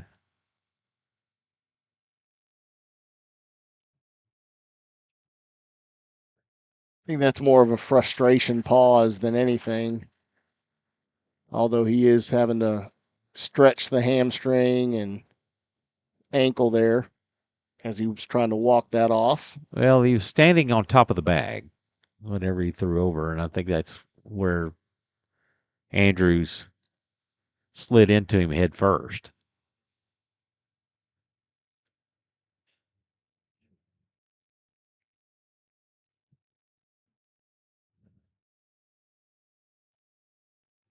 Throw over to first. Andrews. The no throw. A no throw from Why Salazar. was there no throw? I don't know. He took off and he came to the inside. Oscar moved his way into the grass so he could free up the lane to not hit the runner. Everything looked great, but no throw. So I'm sort of perplexed here as to picks up a stolen base. On what I thought was an easy pickoff. Yeah, I mean he had swing and a miss for strike 3, and fortunately Henderson able to close the door on the Panthers. If they get no runs on no hits, they leave 1. After 3.5, it's 3-2 Liberty Hill. See, I think our players are living in the fog that was this morning. I mean, it's unbelievable what we're seeing here. I mean, just mentally not very crisp right now by our defense. I mean, we're just seeing a lot of things that just are well outside the norm. And not understanding why we're seeing that, but hopefully we're going to be in the middle of the lineup here coming up for the Raiders, and hopefully we can string some hits together, right? I mean, something that has not happened up to this point. Gavin Voth back out on the mound for the Panthers. Don't notice any other defensive I was changes. looking for. Due up for your Raiders in the third, Nathan Miller, Andrew Sanchez, and Jacob Solis. We want to thank everybody for tuning in and watching Rouse Raider Baseball, spending your evening with us tonight. Thank you very much for tuning in. Be sure to hit that like and subscribe button if you would like to be notified when we go live. I'm missing my chats from everybody. Yeah, we've had one so far. Grandma and Grandpa Shoddy, and those were them. We had the regulars, over the years. And yeah, we have had over the years, but you get new sets of families and parents and all that. Don't be shy, folks. We don't bite Well, Jonathan does. hard anyway, Miller stands in. He'll take for ball one.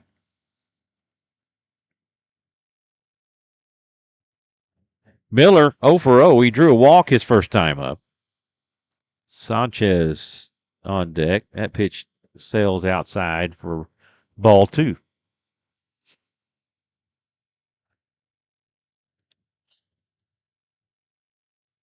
A 2-0 pitch. That's down the middle for a strike.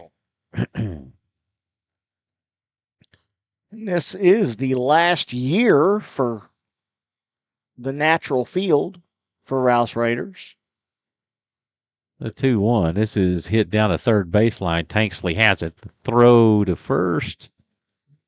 Bang, bang play there. Nathan was getting it up the line there, and the ball just gets there based off of what the umpire calls. Unfortunately, we don't have the use of replay here to check that one out. Dustin Wilson chiming in, letting us know you didn't respond to any Vine last week. Well, last week we didn't broadcast because Leander and Jonathan and I both, it was spring break and we both could not get off. Andrew Sanchez will stand in. He's 0 for 1 with a strikeout, and he'll take for ball one. The previous week, and I do apologize for that, Dustin, the hotspot that we had been stolen, and unfortunately I was using my phone as a hotspot, and so I couldn't actually see the chats that were coming in. So, but I did. I was on the chat line and it did not see it. Our first week? Yeah, our first week. No, we did. We had several because we were messing up because of coach handwriting, and we were messing up much further, and so you didn't even have it up. A check swing, and he said he went around. And he is rung up on strikes. Yeah, and again, just the immediate responses from the crowd here on the Raiders sideline is not very positive here to that home plate umpire with that being a... Well, that was the field umpire. He appealed to the first base umpire, and that pitch in for a ball to Jacob Solis.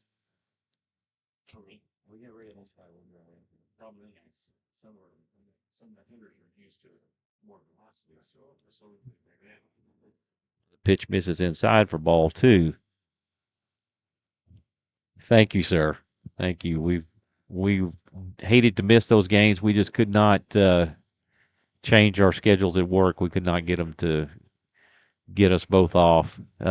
Jonathan was shorthanded on his job, and unfortunately, I had commitments to contractors that I could not get out of.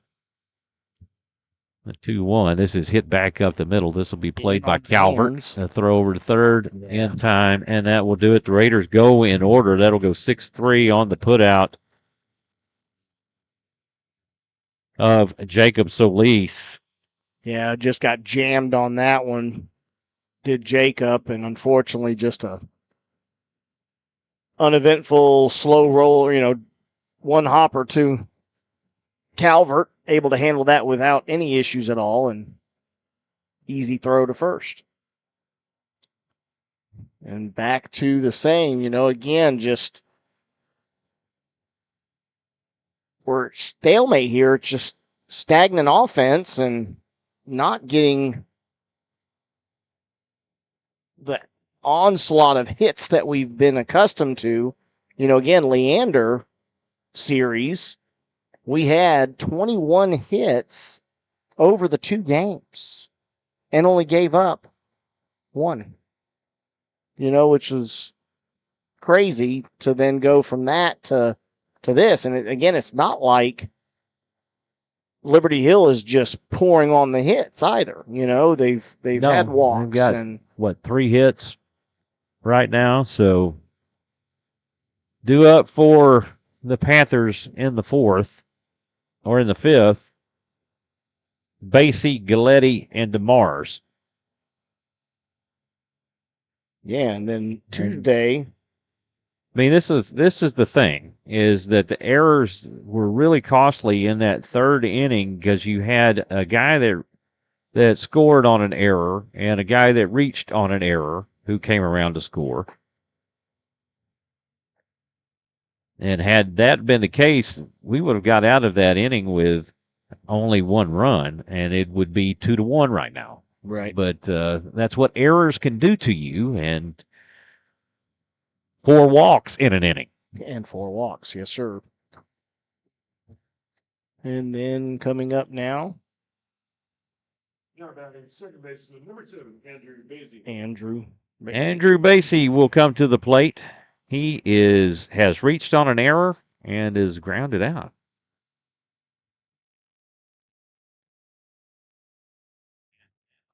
He'll take for a strike.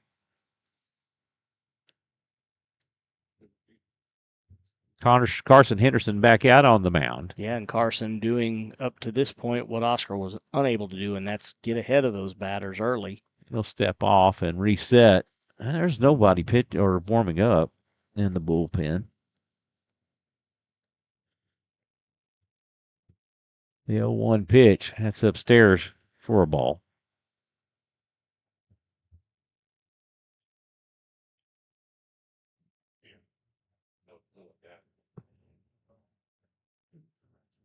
The 1-1 pitch.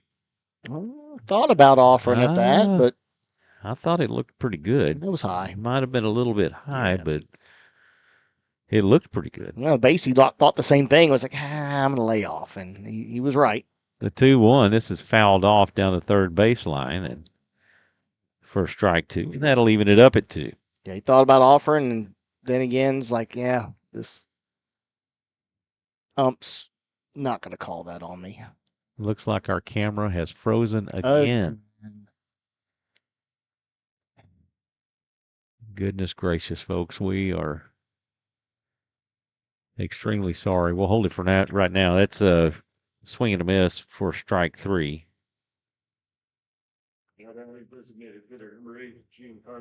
I don't know what is going on with this thing. We had to completely take it down last time to be able to get it up and running. So scoreboard will still update properly on your lower right-hand corner, even though the video itself is frozen. So we'll try to keep you updated there. And we do have first pitch. Pitch in for a strike. Till Giletti.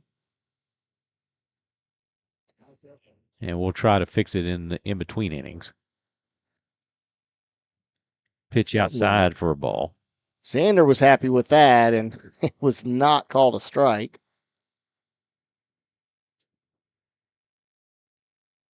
Colby DeMars on deck.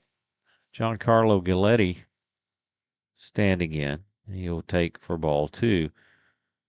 He has struck out and walked so far tonight.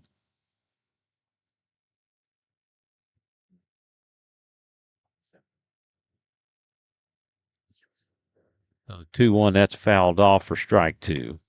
Great hack at that one. Just barely missing. Dustin letting us know that he can hear us, so at least that part of it's working. So the camera itself is working just fine. It's our streaming software that is having some problems.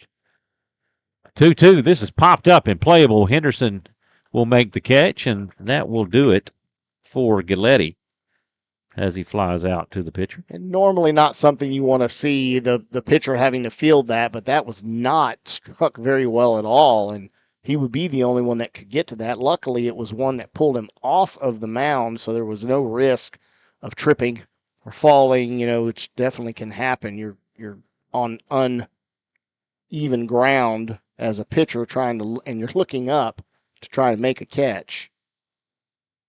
So real good job of fielding his position there. That pitch in for a strike to DeMars. DeMars has walked and struck out.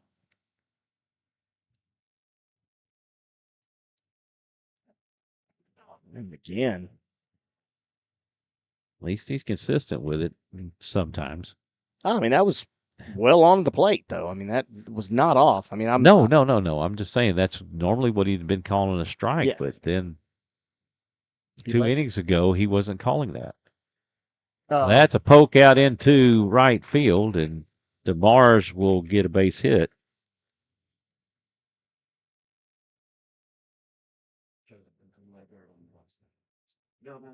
That will bring up Caleb Calvert. He is 1 for 1 with a walk and a single.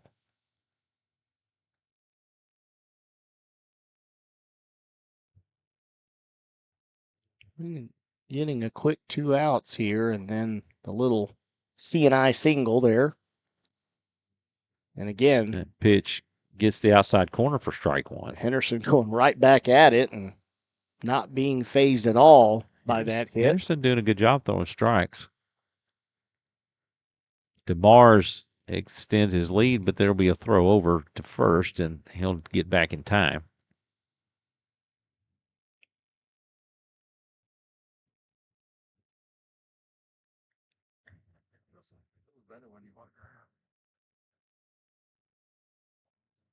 The 0-1, a swing and a miss for strike two as he chases a little high cheese. Well, one thing that almost happened there was a 3-up, 3-down inning, and I was not going to make the mistake, as I did one other time last year with Carson. Man, he almost had a perfect inning here. Inside. And went around. He rung him up. Yeah, last year I had said, Carson, man, he's almost got a perfect inning here going, and then lo and behold, he walks the next guy. He walks the guy that I'm saying that about. And yeah. All right. Well, they get no runs on one hit. They leave one. We're going to take a break and see if we can get this camera fixed. Hopefully we won't have to restart the computer. Maybe just restart the software. I'm Michael Francis. He's Jonathan Kaspar. We'll be right back with you in just a moment. Okay, let's do this.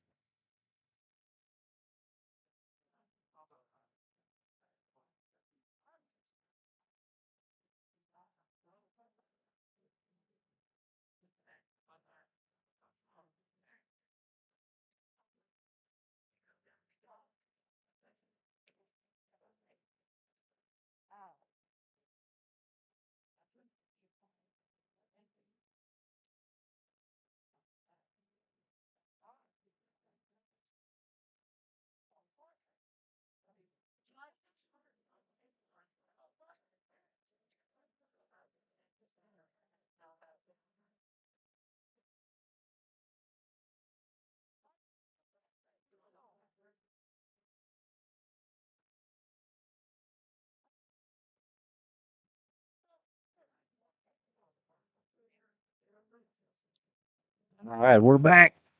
We are back. So a bunt laid down by Dawson Snow, and that will advance the runner, Xander Forcell. Actually, we have a courtesy runner for Xander Forcell. And that's Trey Schluter. Trey Schluter running for Forcell. Forcell did get on a nice hard hit through the 5-6 hole to left field. The sac bunt by Dawson Snow. We're out number one. The tying run at second base for Nerner Heinrich. So glad to be back with y'all. Do apologize for this. Our streaming software. We'll try to get that figured out and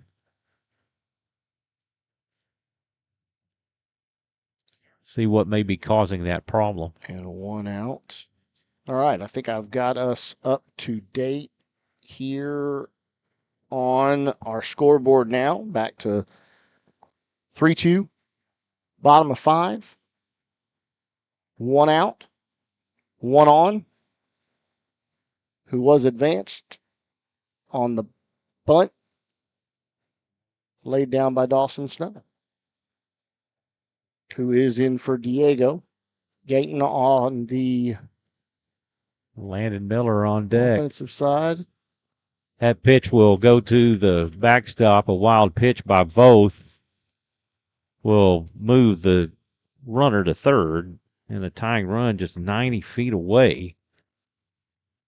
Yeah, and as good as Carson Sharp is back there, Voth has had several get away from him, primarily on spiking that breaking pitch that bounces hard, and you really don't know with that dirt which way it's going to go off of the skip. Rainer Heinrich will poke this one out into right field, and that will tie the game. And an RBI single. Rainer absolutely fired up after that. Rightfully so, tying this game up. And again, we'd love to see them just open the floodgates on the offense and become the team that we know they are and that they have been, scoring on average of over 6 runs a game up to this point, before Tuesday's game. Landon Miller will come up. He has reached on an error and lined to third. That pitch sails high for ball one. It goes over his head. And Sharp getting a workout behind the plate. Up, down. Energizing those quads.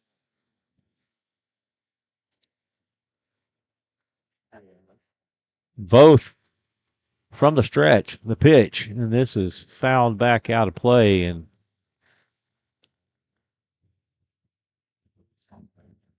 that'll be a strike and even it up at 1. Dustin letting us know that we're looking good. Always, Dustin. Well, always. Again, it has froze up again. Oh, come on. We're just going to continue on, folks, we're in the with just kind of an audio only on this, and apologize for that. But again, the scoreboard is working.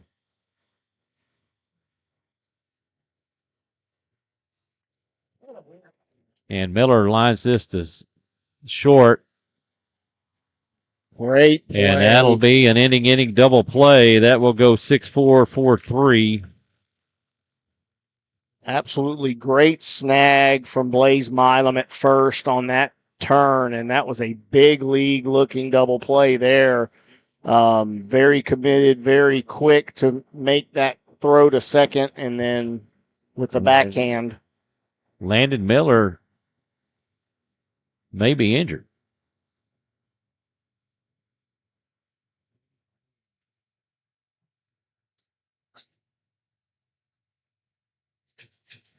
Or he's just mad at himself. Yeah. Not coming through in that situation. Definitely something he would have wanted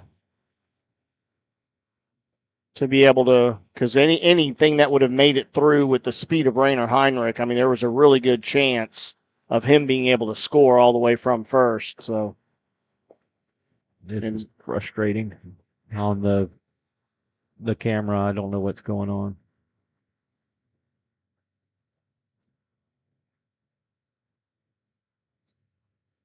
Maybe clear the cookies.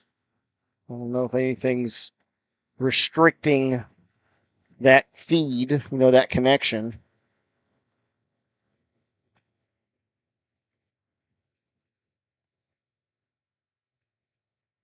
All right, we got a new ball game. I've never had it happen before like this. Yeah, constantly, right? Normally it's one time, and normally if it happens, it's once. And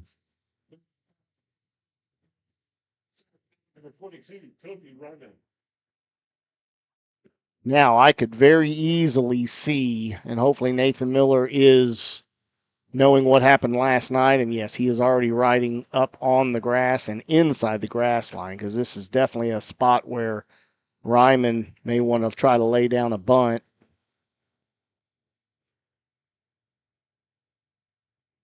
And I guess that was low for ball 1.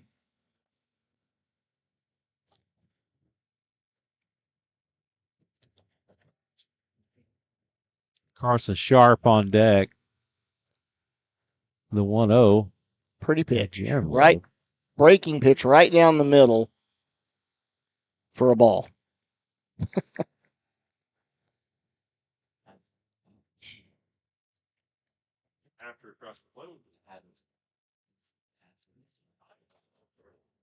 That pitch in for a strike.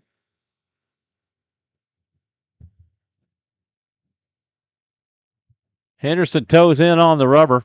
He has a sign for Forcell. The 2-1 pitch to Ryman. High and outside for ball 3.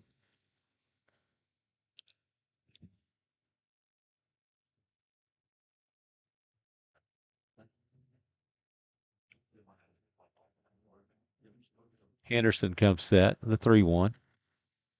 That's high and inside for ball 4.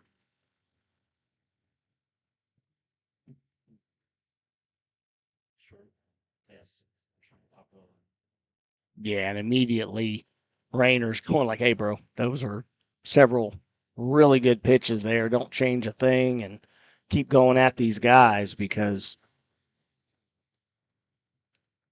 they know it's a new ball game now and capitalize on the momentum shift. Get out of this inning.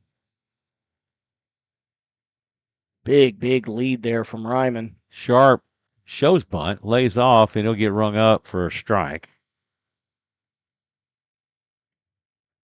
Miller crashing hard down the third baseline.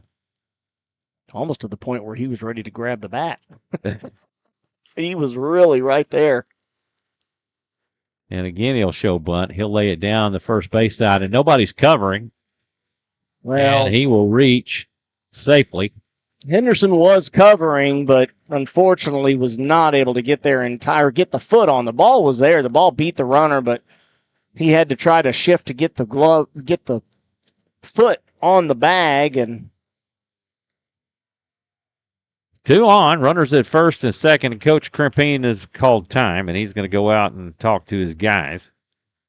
now he's actually going to talk to the ump. I mean, he went straight to him, the field ump, to ask him a question, and now, of course, over to the guys.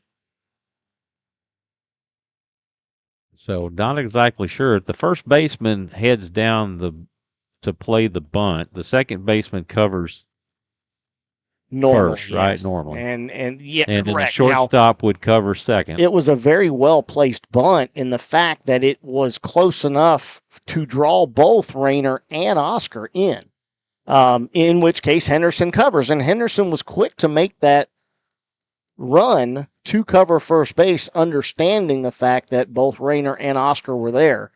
So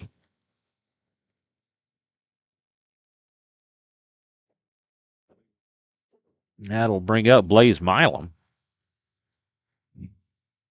loves going opposite field here, as he has done pretty effectively. He's 1 for 2 with a double and a strikeout and a ground out. He shows bunt. He'll lay off for ball 1.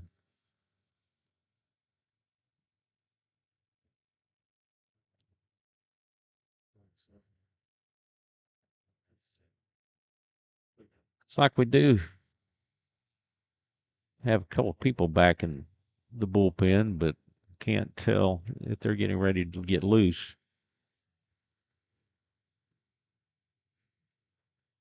Milam will show bunt. He'll poke it down to first, throw to third. It'll be in time, and they'll get Oscar Salazar. Get the lead runner. That'll go 3-5 on the put out. Yeah, Blaze really having a hard bunt there that got a lot further up the line than I know he would have wanted, and Oscar was sitting there waiting and had plenty of time to set and make a really good throw over to Nathan and get that lead runner. You took their fastest guy off the base path on that fielder's choice right there. Smart play by Salazar. And you had also hit on it earlier. It's like he gets back-to-back speed. No pitch. No pitch as Andrews had called time. But by having Ryman in the 9 spot, followed up by Carson Sharp and having more speed, Carson obviously showing that he's capable of getting down that line fast, as he was able to beat the throw back to Henderson covering the bag. That pitch in for a strike, and that will even it up. I say we'll even up. That's the first pitch because first pitch was no pitch. No pitch, yes.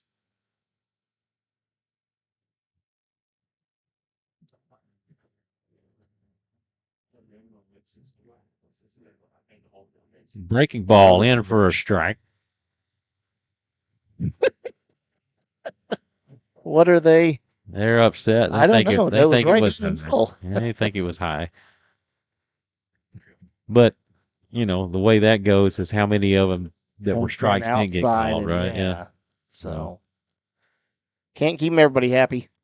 This is popped up and Third playable, and baseman, Nathan infield Miller. fly rule is in effect. And that's 2 away. But they did not immediately call. He did. Oh, did he? Yep, Okay. he did.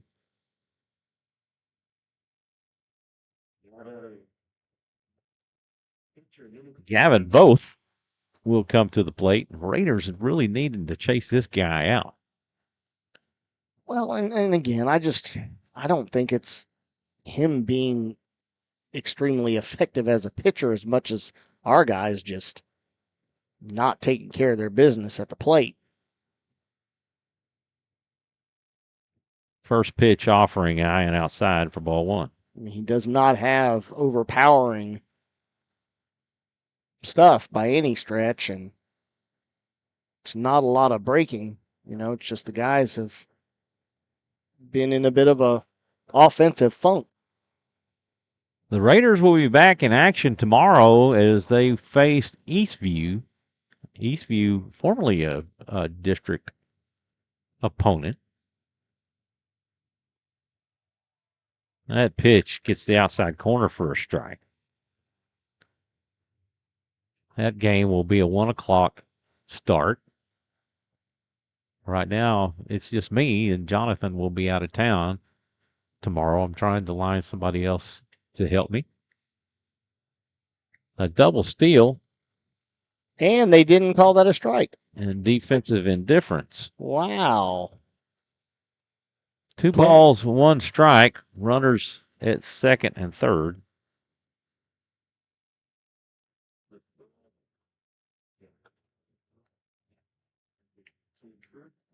Now you'd have to call that defensive indifference since that pitch in for a strike. Defensive indifference as there was no attempt to throw. And he didn't look like he was interested in making that at all. He was trying to frame that pitch, which was, to me, looked to be a really good pitch on the The 2-2. Outer corner of the plate, but nonetheless was called a ball. This is popped up foul and back out of play.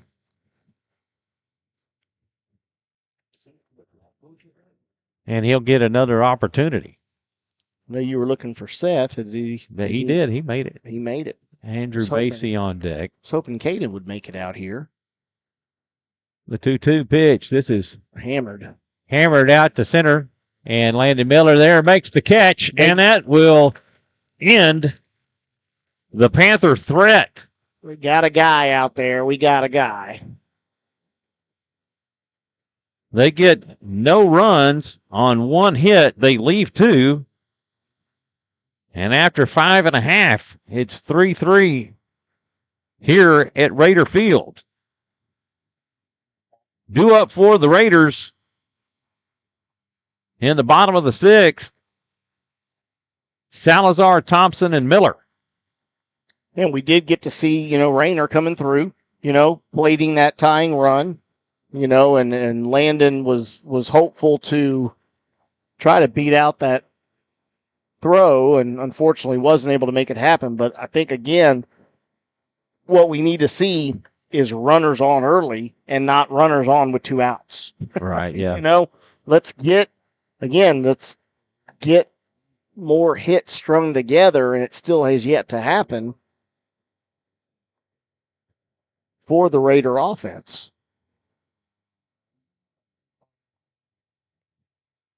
Mentioned earlier, this will be the last year for the natural field here for Rouse, as well as the rest of the district. Cedar Park and Leander as well as Rouse and Vista Ridge will all be getting makeovers. And Vandergrift, for that matter. And Vandergrift. I didn't. Yeah, they have a grass field. Okay.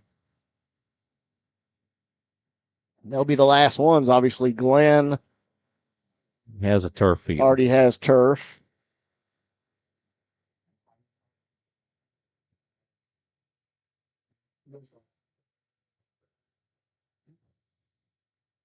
Sort of been a topic over the years. You know, we finally get our halo. And now are they going to incorporate that, or is that going away? Well, that's Still yet to be seen. So we'll see. And it may already be determined at the district level, but right. And I know Coach is like, okay, if the halo goes there, that'll be stuff that'll go into the. Salazar will swing and miss for strike one. Be able to utilize that in the bullpen area or hitting cage area. The 0-1 pitch, that's inside. And Sharp tries to sell it and frame it well.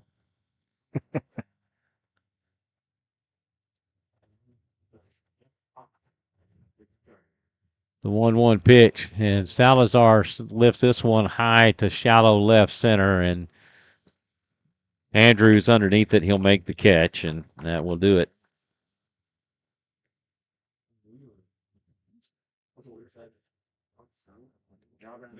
You know, and here is the. We needed some base runners. Area of the lineup that, yes, we would love to see some changes here and get some base runners. And honestly, we'll take it any way we can at this point. They're coming inside a lot. That pitch high for ball one. Not sure what both pitch counts at. Well, ask and you shall receive, sir. Misses low for ball two. 2-0 the count to Thompson. Thompson 0 for 2. He has struck out and ground out. He'll take the current ball three. For both pitch count would be 86.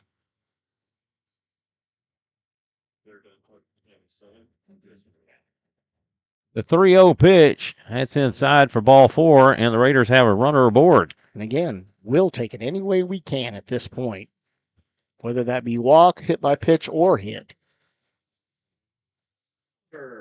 That is only the second walk of the night issued by both. Yeah, and only 4 strikeouts. Nathan Miller coming to the plate. Coach Creek makes his way out to talk to his pitcher. Wow. 87 pitches. There's no activity going in the Panther bullpen right now. Not sure what else he has, does Coach Creek. And one thing that Krempine has had over the last couple years is a lot of arms. Nathan Miller has walked and grounded to third.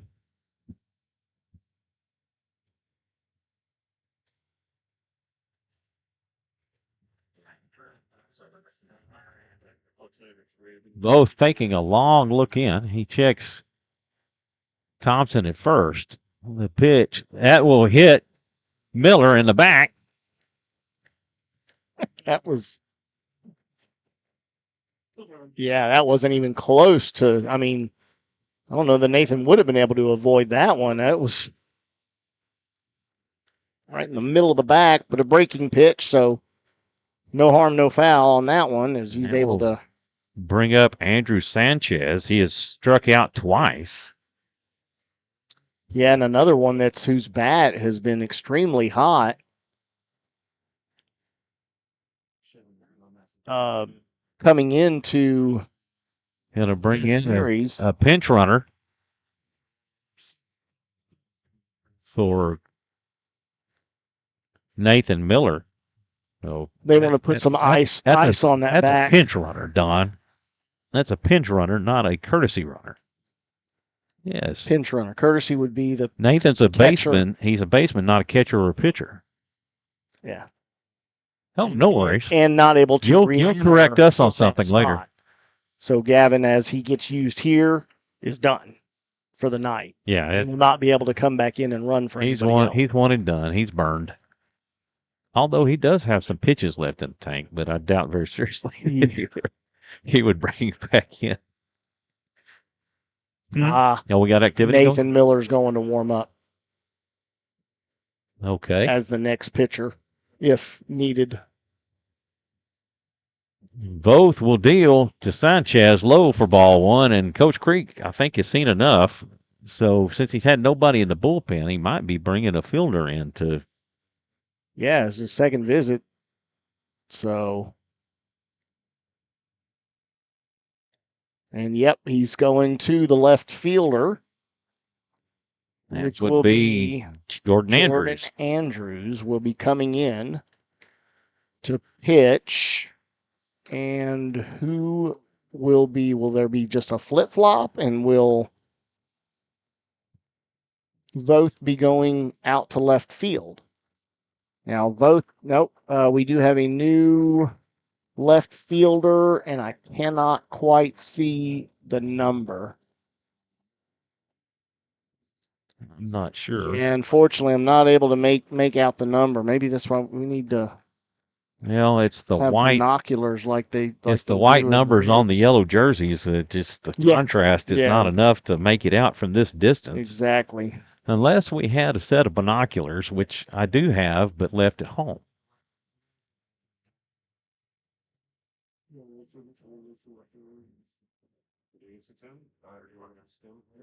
Well, this number 10, Jordan Andrews on the mound. Yeah, Andrews is on the mound, but who's going out in the left field? Jordan Andrews. Yeah, who's going in the left? Oh, I know that's says number 11. It is number 11. Number 11. Okay. Yeah, pitcher. Well, they haven't changed that yet, then, right? Number 4 is pitcher. I don't think they know who's smoking what. Oh yeah, there is no number 4. I mean, there is a 4, but he's not out there. So here we go. He's getting a little closer. Still can't tell. Yeah, you're right. I mean, those colors are so. That's like seeing gray numbers on a black jersey. Dark gray, right? Dark gray, right.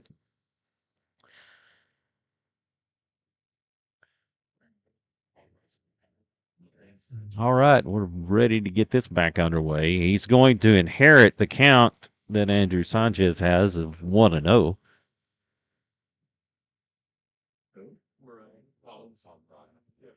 I mean, if it's number 11, that's Jaeger Ray. What a cool name. In left field, but if it's 11, but again, we'll have to try to see if we can catch it on the way in. Jacob Solis on deck.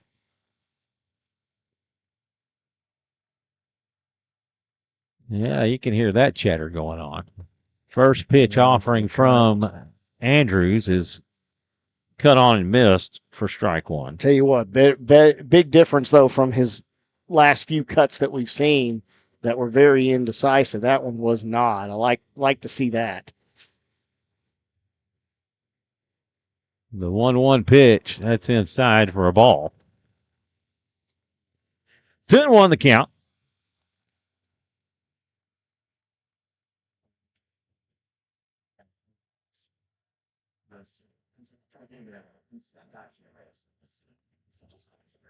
This is fouled back out of play. And that'll even the count up at 2.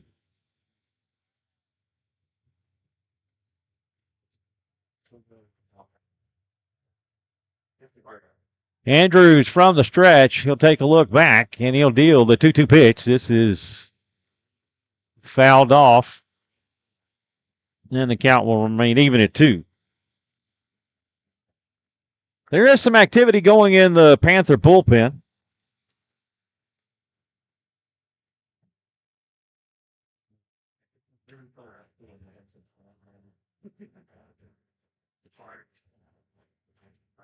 The 2-2 pitch from Andrews, and this is crushed foul down the left field line. Okay, he's getting around on it. Again, as I said, these swings have been a lot more positive than his first couple of at-bats, so hopefully we can have a good result here. Big gap in right center. No pitch as Sanchez had called time. Well, he wasn't sure he was going to get that awarded to him. 2 on with 1 out.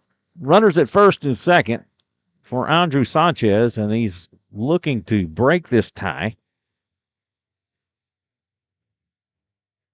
In a 2-2 count. The pitch, this is fouled off. Up there chopping wood.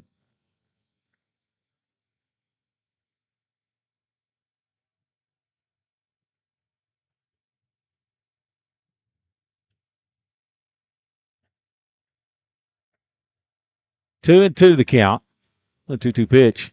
Oh, it's great. It's Gissing looking on the outside corner for strike 3.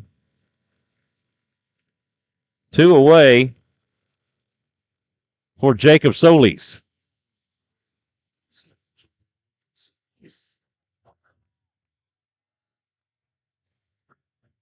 Jacob was able to put in a hit late in the Tuesday game. He's 0 for 2. Hopefully he can do grounded the to second and to short.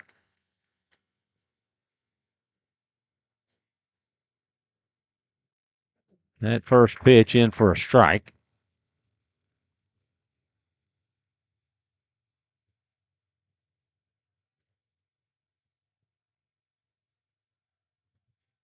The 0-1 fouls this one off for strike 2.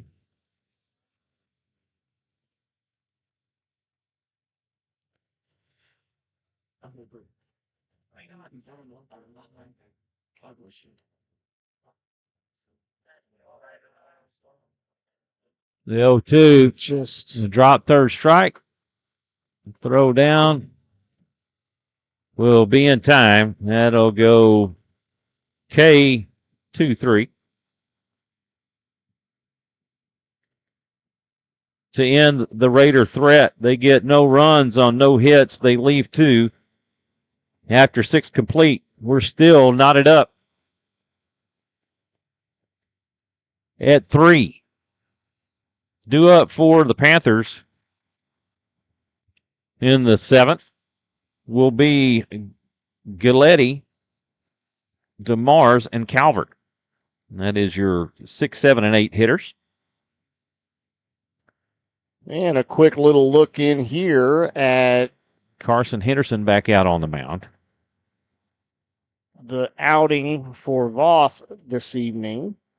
He did leave after going 5 1/3, allowing 4 hits on 89 pitches. 51 of those were for strike.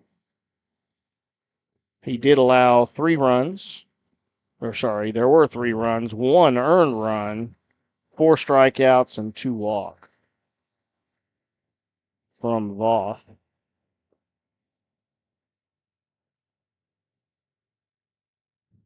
And now hit. Well, did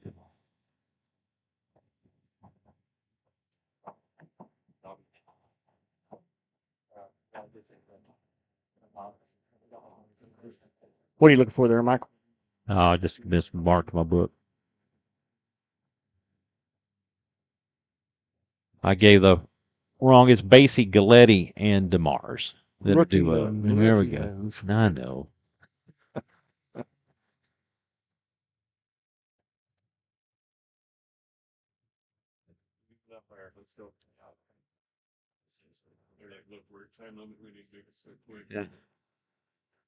I'm about to say he's ready to jump in. So this is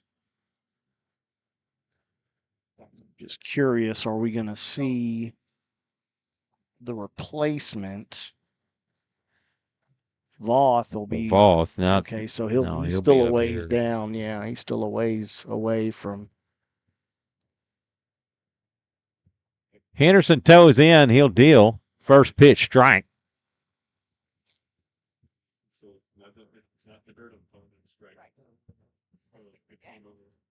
Lulu Garcia checking in. Go Raiders. Amen to that. Thank you, Lulu. The 0-1. This is hit out to right. And Connor Thompson will make the catch, and that will retire Basie.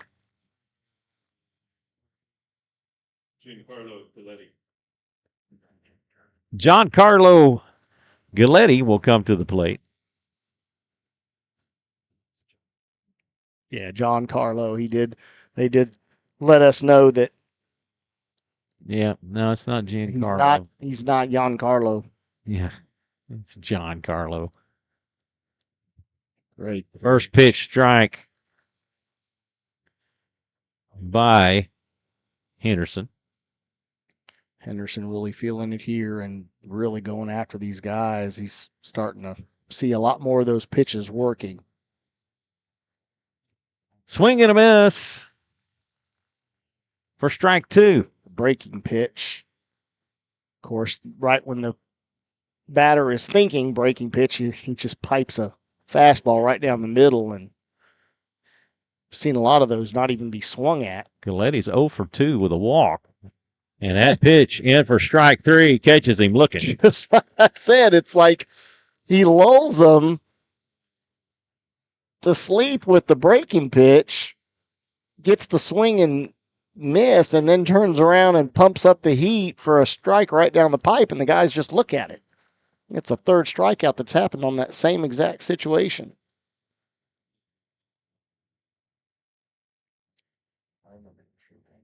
Anderson, he toes in. He has the sign. He'll deal to Colby DeMars. DeMars is really crowding that plate. That pitch misses for ball 1. Yeah, a little low.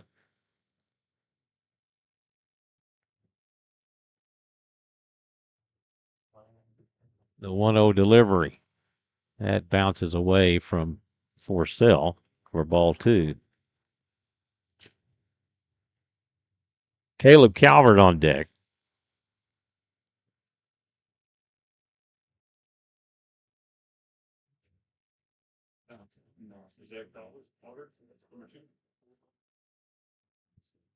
Yes.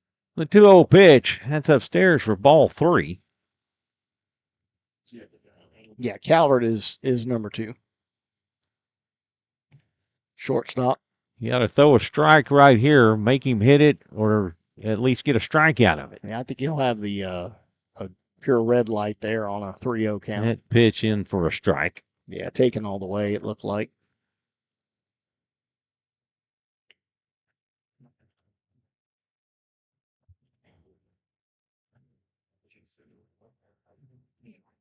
Three and 1 the count.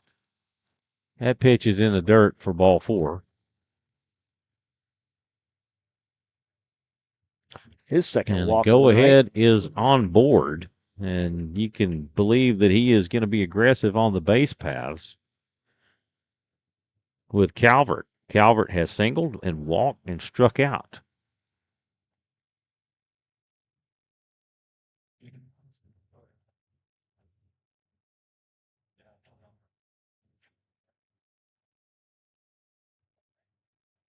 DeMars extends his lead over at first. And throw over will not be in time.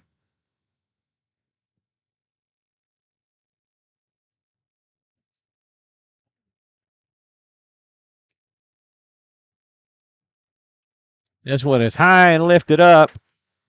Solis will make the call. He'll make the catch, and that will do it. As he'll pop up to short for out number 3. The Raiders have an opportunity here for a walk-off. One thing I have not seen from our squad, as close as we had back in 2021 with Keegan Solomon, I want to see a walk-off dinger. Oh, yeah, that would be nice for sure. Due up for the Raiders, Forsell, Snow, and Heinrich. And that's the guy that can do it, is Heinrich. But so can Xander. Xander's got a lot of power. And that would go a long way to atoning for the few of the errors that we've had if he could rocket one over that scoreboard in left center. And I do say over because we don't want him hitting it. It's too new. So Don going to double up doing PA and scoreboard. Look at him go.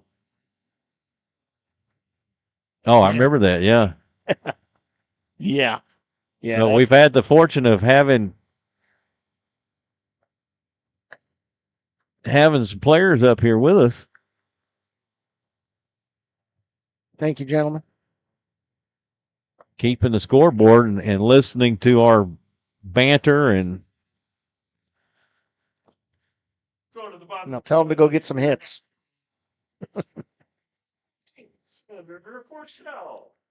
Jordan Andrews back out on the mound for the Panthers.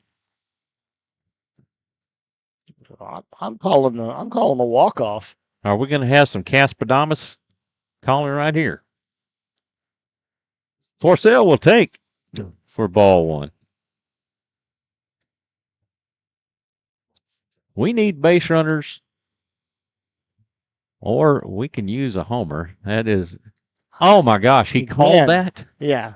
It's crazy high, and again, wow. This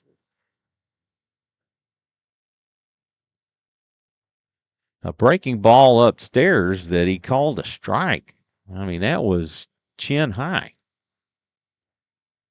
Now that was a good pitch. Yeah, that was truly a strike.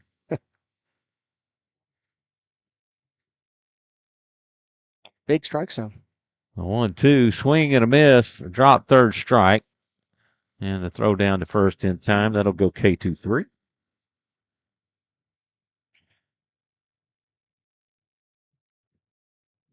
We're out number one, and that will bring up Dawson Snow. Snow with a sacrifice bunt his first time up.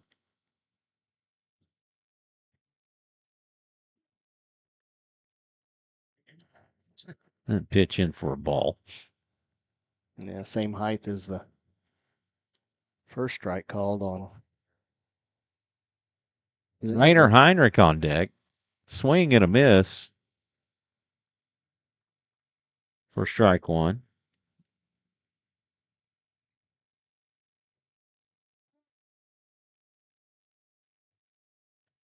The 1-1 pitch, that's in for a strike. 1-2 the count.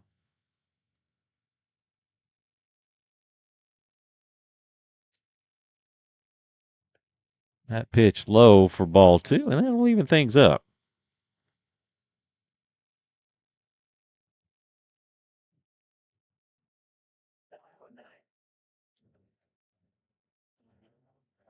Andrew Wines, and he deals. Wow. I'm surprised he didn't call that. Yeah. That was a good looking pitch. It was. Again, I would assume low. I guess that makes up for that other one for Forsell. And that'll be ball four or hit by pitch.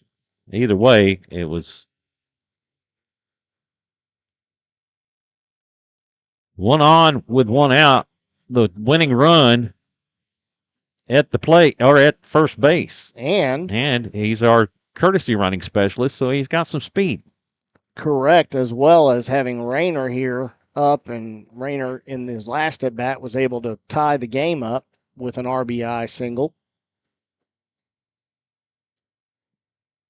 And if anybody is capable of it, is this young man right here. Oh, it's a towering high fly ball.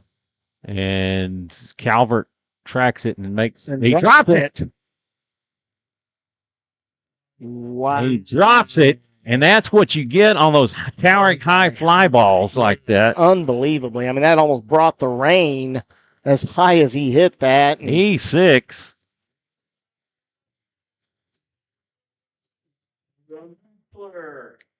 Now, this is a guy who can definitely pull the pin right here.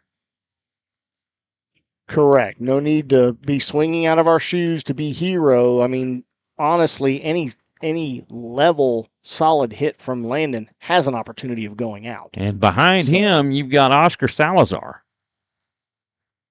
2 on with 1 out. Yeah, and Oscar's swinging a very hot bat as well. So,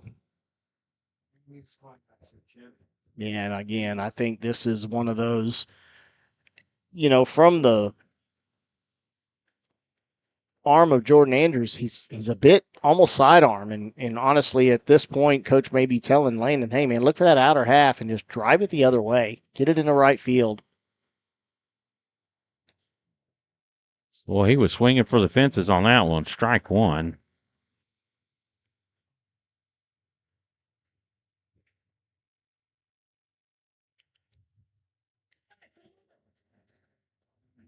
Sharp gives the sign. Andrews comes set. The 0-1 pitch. This is hit foul. And Coach, just looking at the body language on Coach out there. I mean, he really wants this one. That goes without saying, having come off of the loss. And I don't know the last time they've been swept. Swing and a miss for strike 3. And that's 2 away for Oscar Salazar. Salazar 2 for 3. He has doubled, singled, and flown out to left. Connor Thompson on deck. That pitch inside for a ball. Raiders with a golden opportunity right here.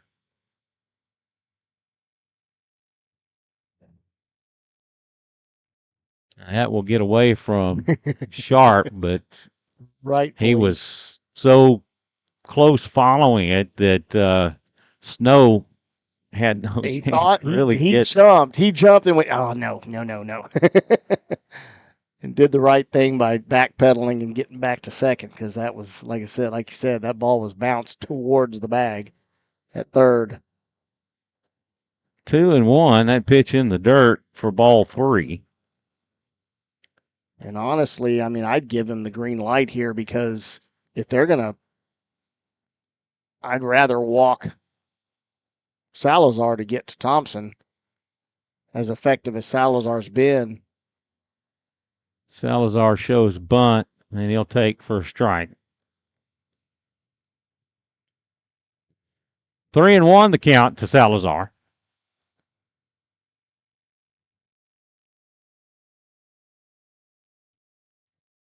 Andrews comes set. He'll step off.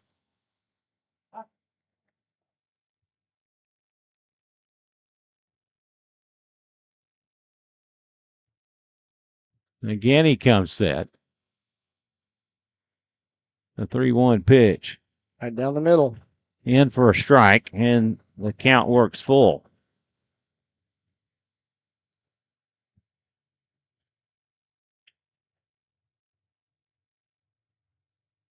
Payoff pitch.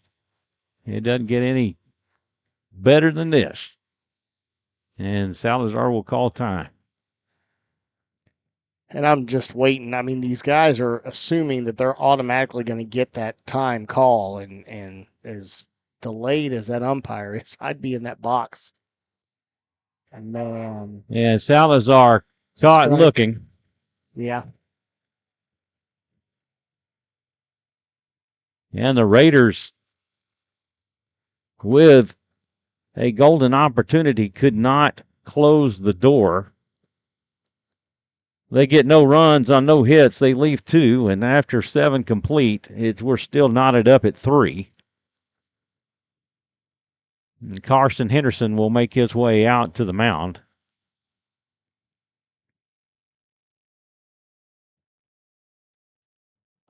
Yeah, Carson has shown no signs of fatigue or inability to locate his pitches and be effective. So it's good to keep him in there. Again, knowing how many lefty batters they have, it works in the favor of Krimpine. Due up for the Panthers in the 7th. Ryman, Sharp, and Milam. That'll be your 9, 1, and 2 hitters.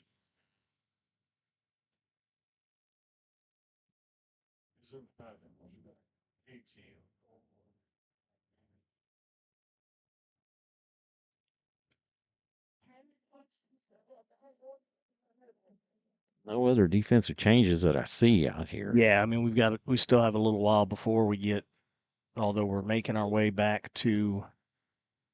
Although Nathan Miller is warmed up, he's back on the field at third base.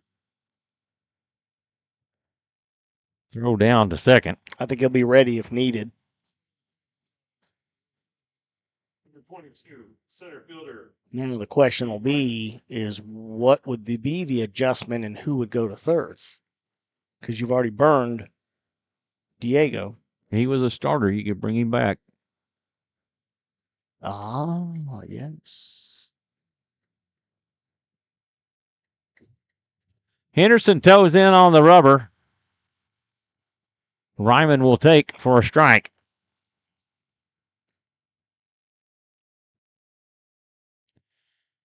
Ryman is 0 for 3 on the night.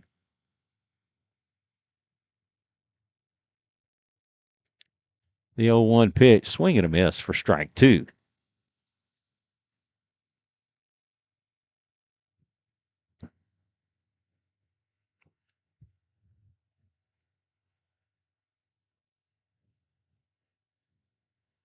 The 0-2 pitch. This is a curveball that is cut on and hit out to center, and that will bounce away from Miller.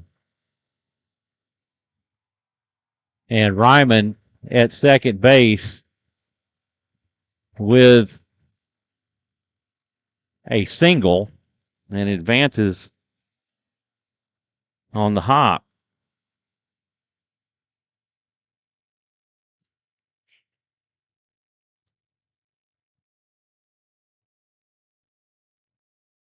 That will bring up Carson Sharp. Sharp has flown out to center. He has walked, and he has singled.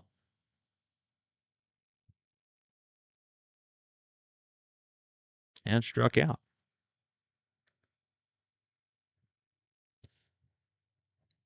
And he's 1 for 2 with a walk.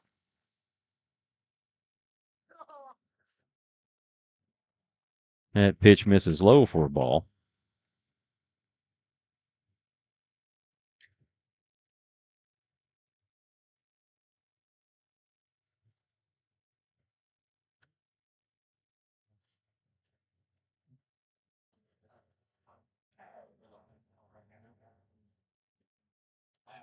The 1-0 pitch. That gets away from Forcell, and Ryman will advance. But, I mean, it was there. He just lost sight of it. Yeah.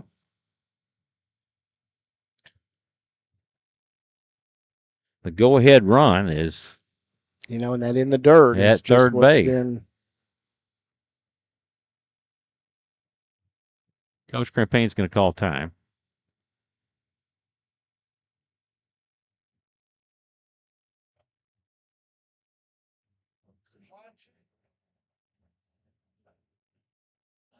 And yep, he's making the change.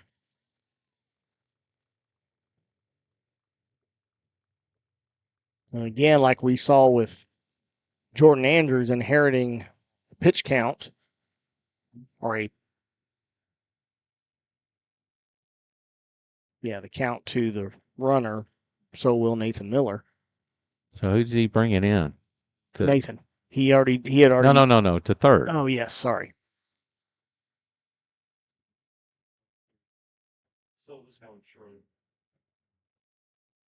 But didn't Silva courtesy run?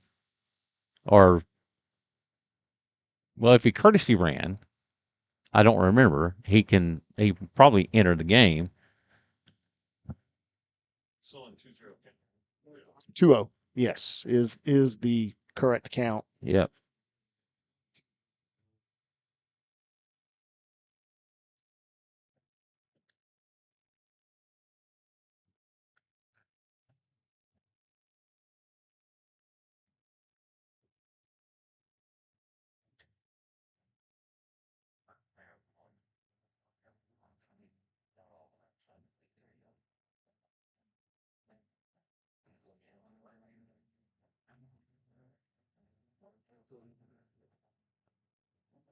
Yeah, and So again, Miller getting his warm-ups in. Yep, and we still do not have anybody coming in for third. As of right now, there's zero movement going on over there, so I don't know if they're paying attention, that they know. Silva's in. Oh, Silva. Okay, sorry. Oscar's over there. Okay, all I saw was 3 bodies over there, and Oscar was not, so okay. I apologize.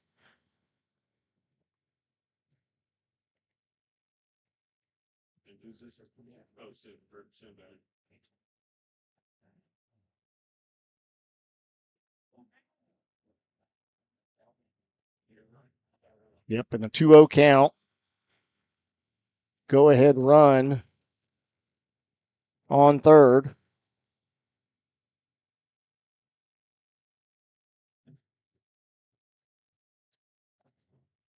Leadoff batter. So Gavin Silva goes to third. Nathan Miller to the mound. And he inherits a 2-0 count on Carson Sharp. The 2-0. Breaking ball cut on and check swing miss. Yeah, and he rightfully looked back to the ump, asked him, hey, was that a strike even if I swing and a miss on a fastball? And he did say yes, it was a strike.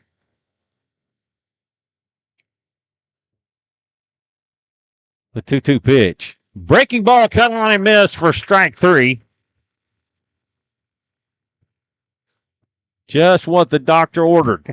Yeah, it's a bit fired up. That'll bring up Blaze Milam.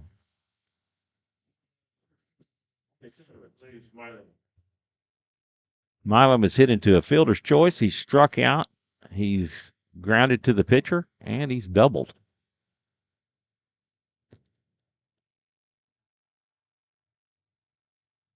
That pitch misses outside for ball 1.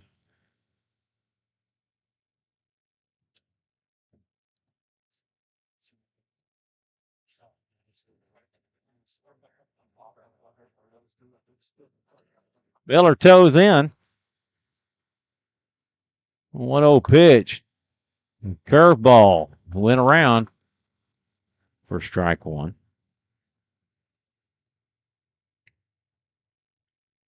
1-1 the count to Milam. The 1-1 pitch. Again, he goes with a curveball for strike 2. Yeah, a lot of great movement on that, and these guys are just coming up empty, whether it's a check swing and not or swinging anyway. I mean, they're just. Jordan Andrews on deck. Curveball bounces in front of Forsell. He keeps it in front of him. Yeah, I mean, for definitely ball 2. Keep down, stay down. You can see that it's breaking very crisply right now out of the hand of Nathan Miller, and as much as that's keeping the batter off base, it's going to make Xander work a lot back there to make sure he keeps it in front of him, especially with the runner at third. The 2-2 pitch. Swing and a miss for strike 3.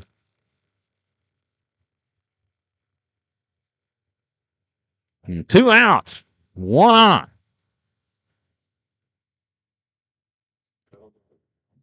That'll bring up Jordan Andrews.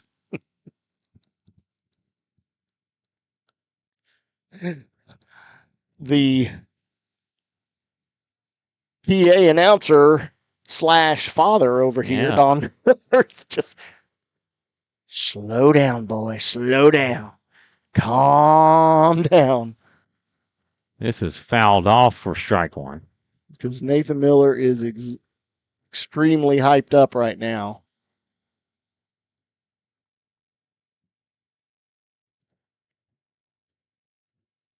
One and 0 the count.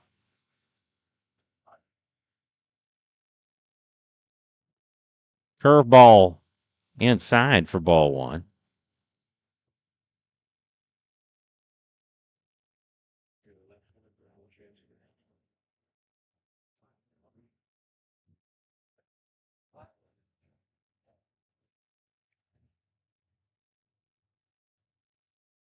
The 1-1 pitch.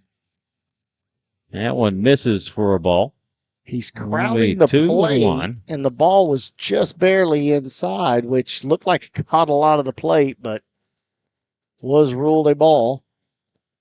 The 2-1 pitch. That hits him. And that'll put runners on the corners.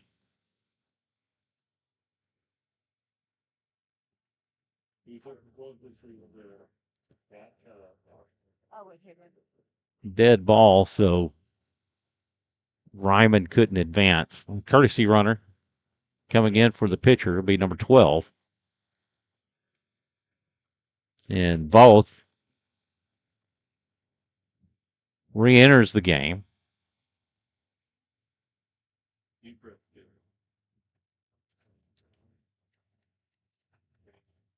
Voth is 0 for 4 on the night. Well, I'll say 0 for 4. He's 0 for 3 with a fielder's choice.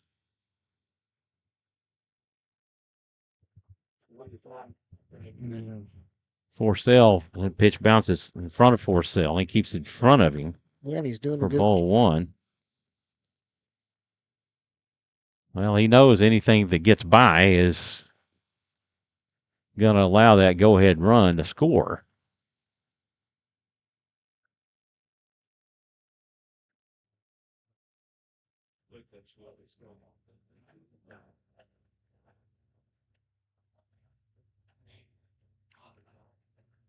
The 1-0 pitch, a breaking ball in for a strike.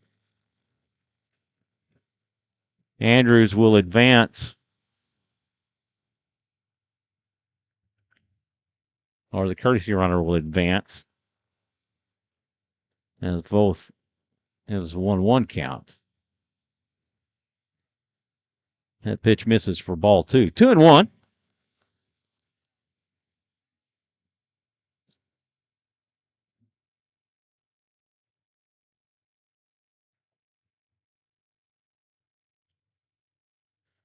Two balls, 1 strike count to both.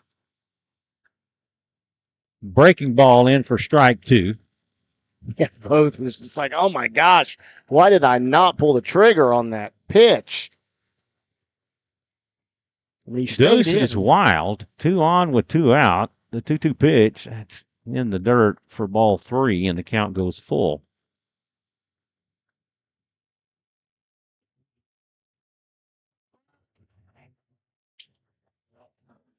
Don't want to let him go here. You worked really hard to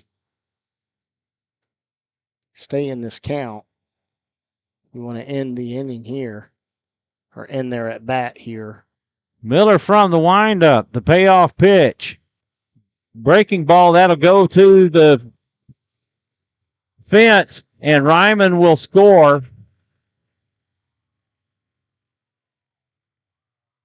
On the wild pitch.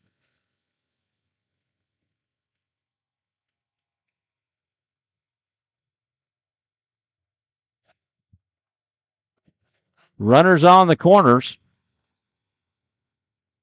for Andrew Basie.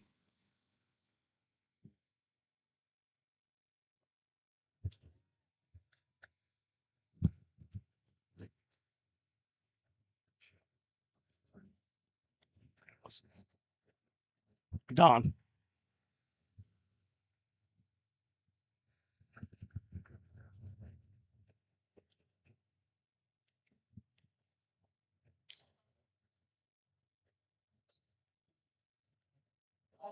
And that was the one thing. I mean, the walk doesn't hurt you, but the pitch getting away That pitch misses inside for a ball. Was the killer on that one.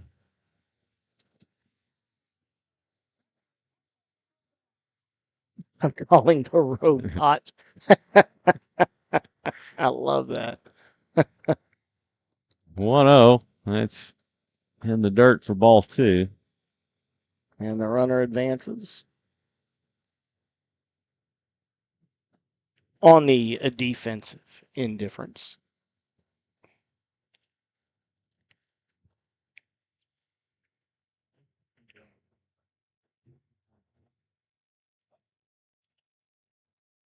Miller comes set.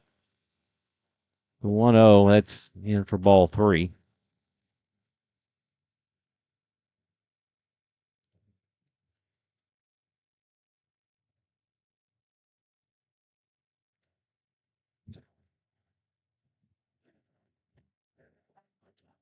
And Forsell takes a trip out to the mound, and he's talking with Miller.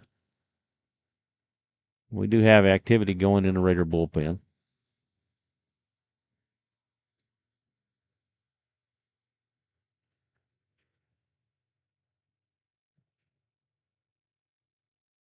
I don't know what that was all about. The 2-0 curveball in for a strike. And that'll take the count 3-1.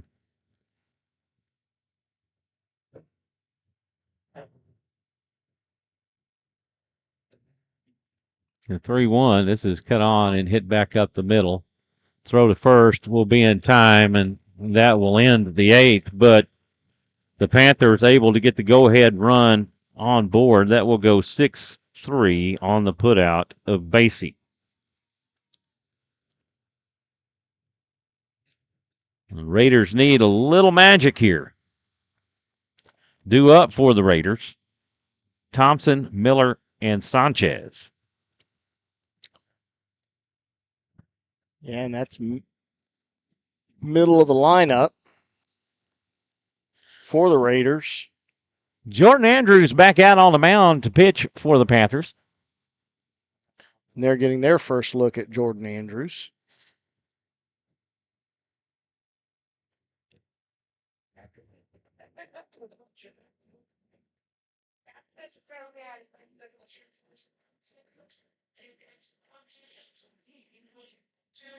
Battle cry of the Rouse Raiders.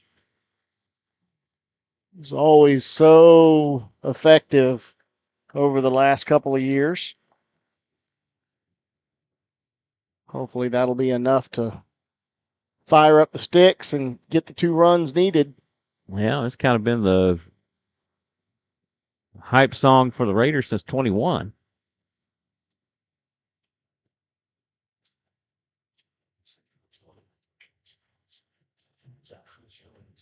Yeah, and Connor Thompson actually was, again, a great bat through the tournament,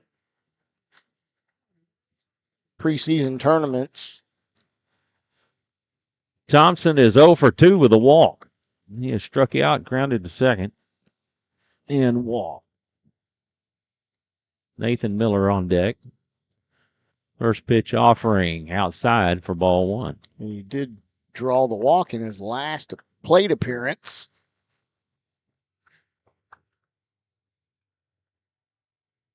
And Thompson will lift this one. Nice fly ball. Into shallow right center, and DeMars will make the catch. A little undecided there as the 3 converge between center, right, and second base. And The Raiders down to their final 2 outs unless they can extend it. This will be lined back up the middle. It's played by Basie, and the throw to second in time. Raiders down to their final out. And we do have a pinch hitter. Trey Schluter.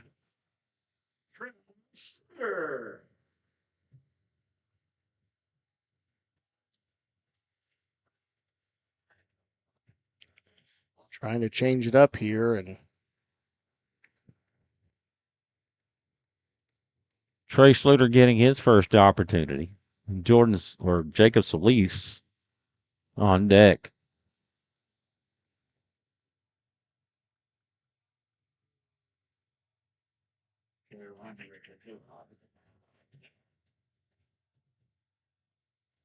He'll take for a strike.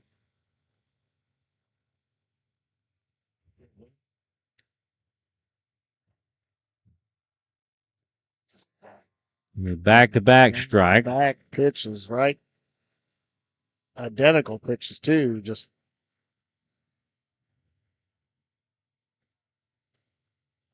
0-2 count to Schluter. Andrews deals. That's inside for ball one. Looks like he was a little overhyped and hoping to slam the door. yeah. 1-2 pitch. This is hammered foul. Staying alive. Raiders down to their final strike. Unless Schluter can either battle and get the walk or get on base. This is a dribbler down to second. Basie has it in time, and the Panthers defeat your Rouse Raiders 4-3. That will go 4-3 on the putout.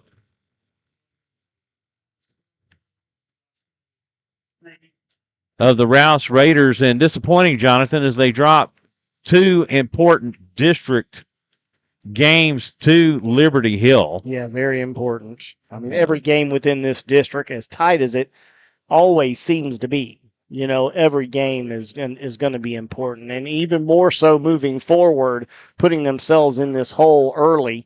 But there's again a lot of baseball to be played. But the guys are going to need to rethink where they sit here. And well, it's unfortunate the Rouse starting pitchers the past two games didn't make it out of the third inning. They both went 2 2/3. Correct. And then the middle relief came in, and Dalton Holbrook and Carson Henderson. Carson Henderson and Nathan Miller. Just did I'm talking about from Tuesday night, right? Yes, Holbrook So and Henderson, who went the rest of the way. Yeah. And then Carson Henderson coming in tonight, and it looked like, Raiders had some great opportunities. I want to sit here and look back at how many they left stranded. 1, 2, 3. Actually, no, that's not. 3, 4, 5, 6. They stranded 6 base runners tonight. And unfortunately, they couldn't get those across, and just they struggled at times on the mound. They made some defensive errors, some bad throwing choices. You look and you scratch your head as to why Solis didn't throw to second to get the force right at second base instead of trying to throw across the diamond to get the runner at first that didn't turn into an out. Right. And then a few missed and then the one pick off of Jordan Andrews that he was in the pickle, and Oscar held on to the ball for whatever reason. We don't know. But at any rate, the Raiders had some opportunities tonight. They couldn't make it happen, and unfortunately drop an important district game to the Liberty Hill Panthers, who have the sweep over the Raiders now.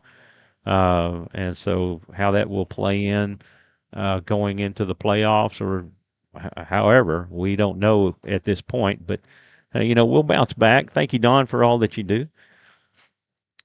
And that's just is what it is, Jonathan. And so We should be on the air tomorrow at 1 o'clock. Hopefully, we'll have all our glitches taken care of so that we'll be able to have video of the game. But disappointing loss here tonight for the Raiders. They take it on the chin. They'll face Eastview Patriots tomorrow at their place at 1 o'clock, and then next week, I believe that we face Next week is going to be Lehman. Lehman, Tuesday home. Lockhart, and then Hayes. And then it actually shows it will be a Thursday game, not a Friday game, because Friday is Good Friday. So Okay. vacation, I say vacation, holiday Well, okay. for school, work, Right, a yeah. lot of folks out there. So it will be at Lehman Thursday, 7 p.m., Tuesday here at Rouse. So the disappointing loss for the Rouse Raiders tonight. They lose it 4-3. For Jonathan Kaspar, I'm Michael Francis. We will see you soon.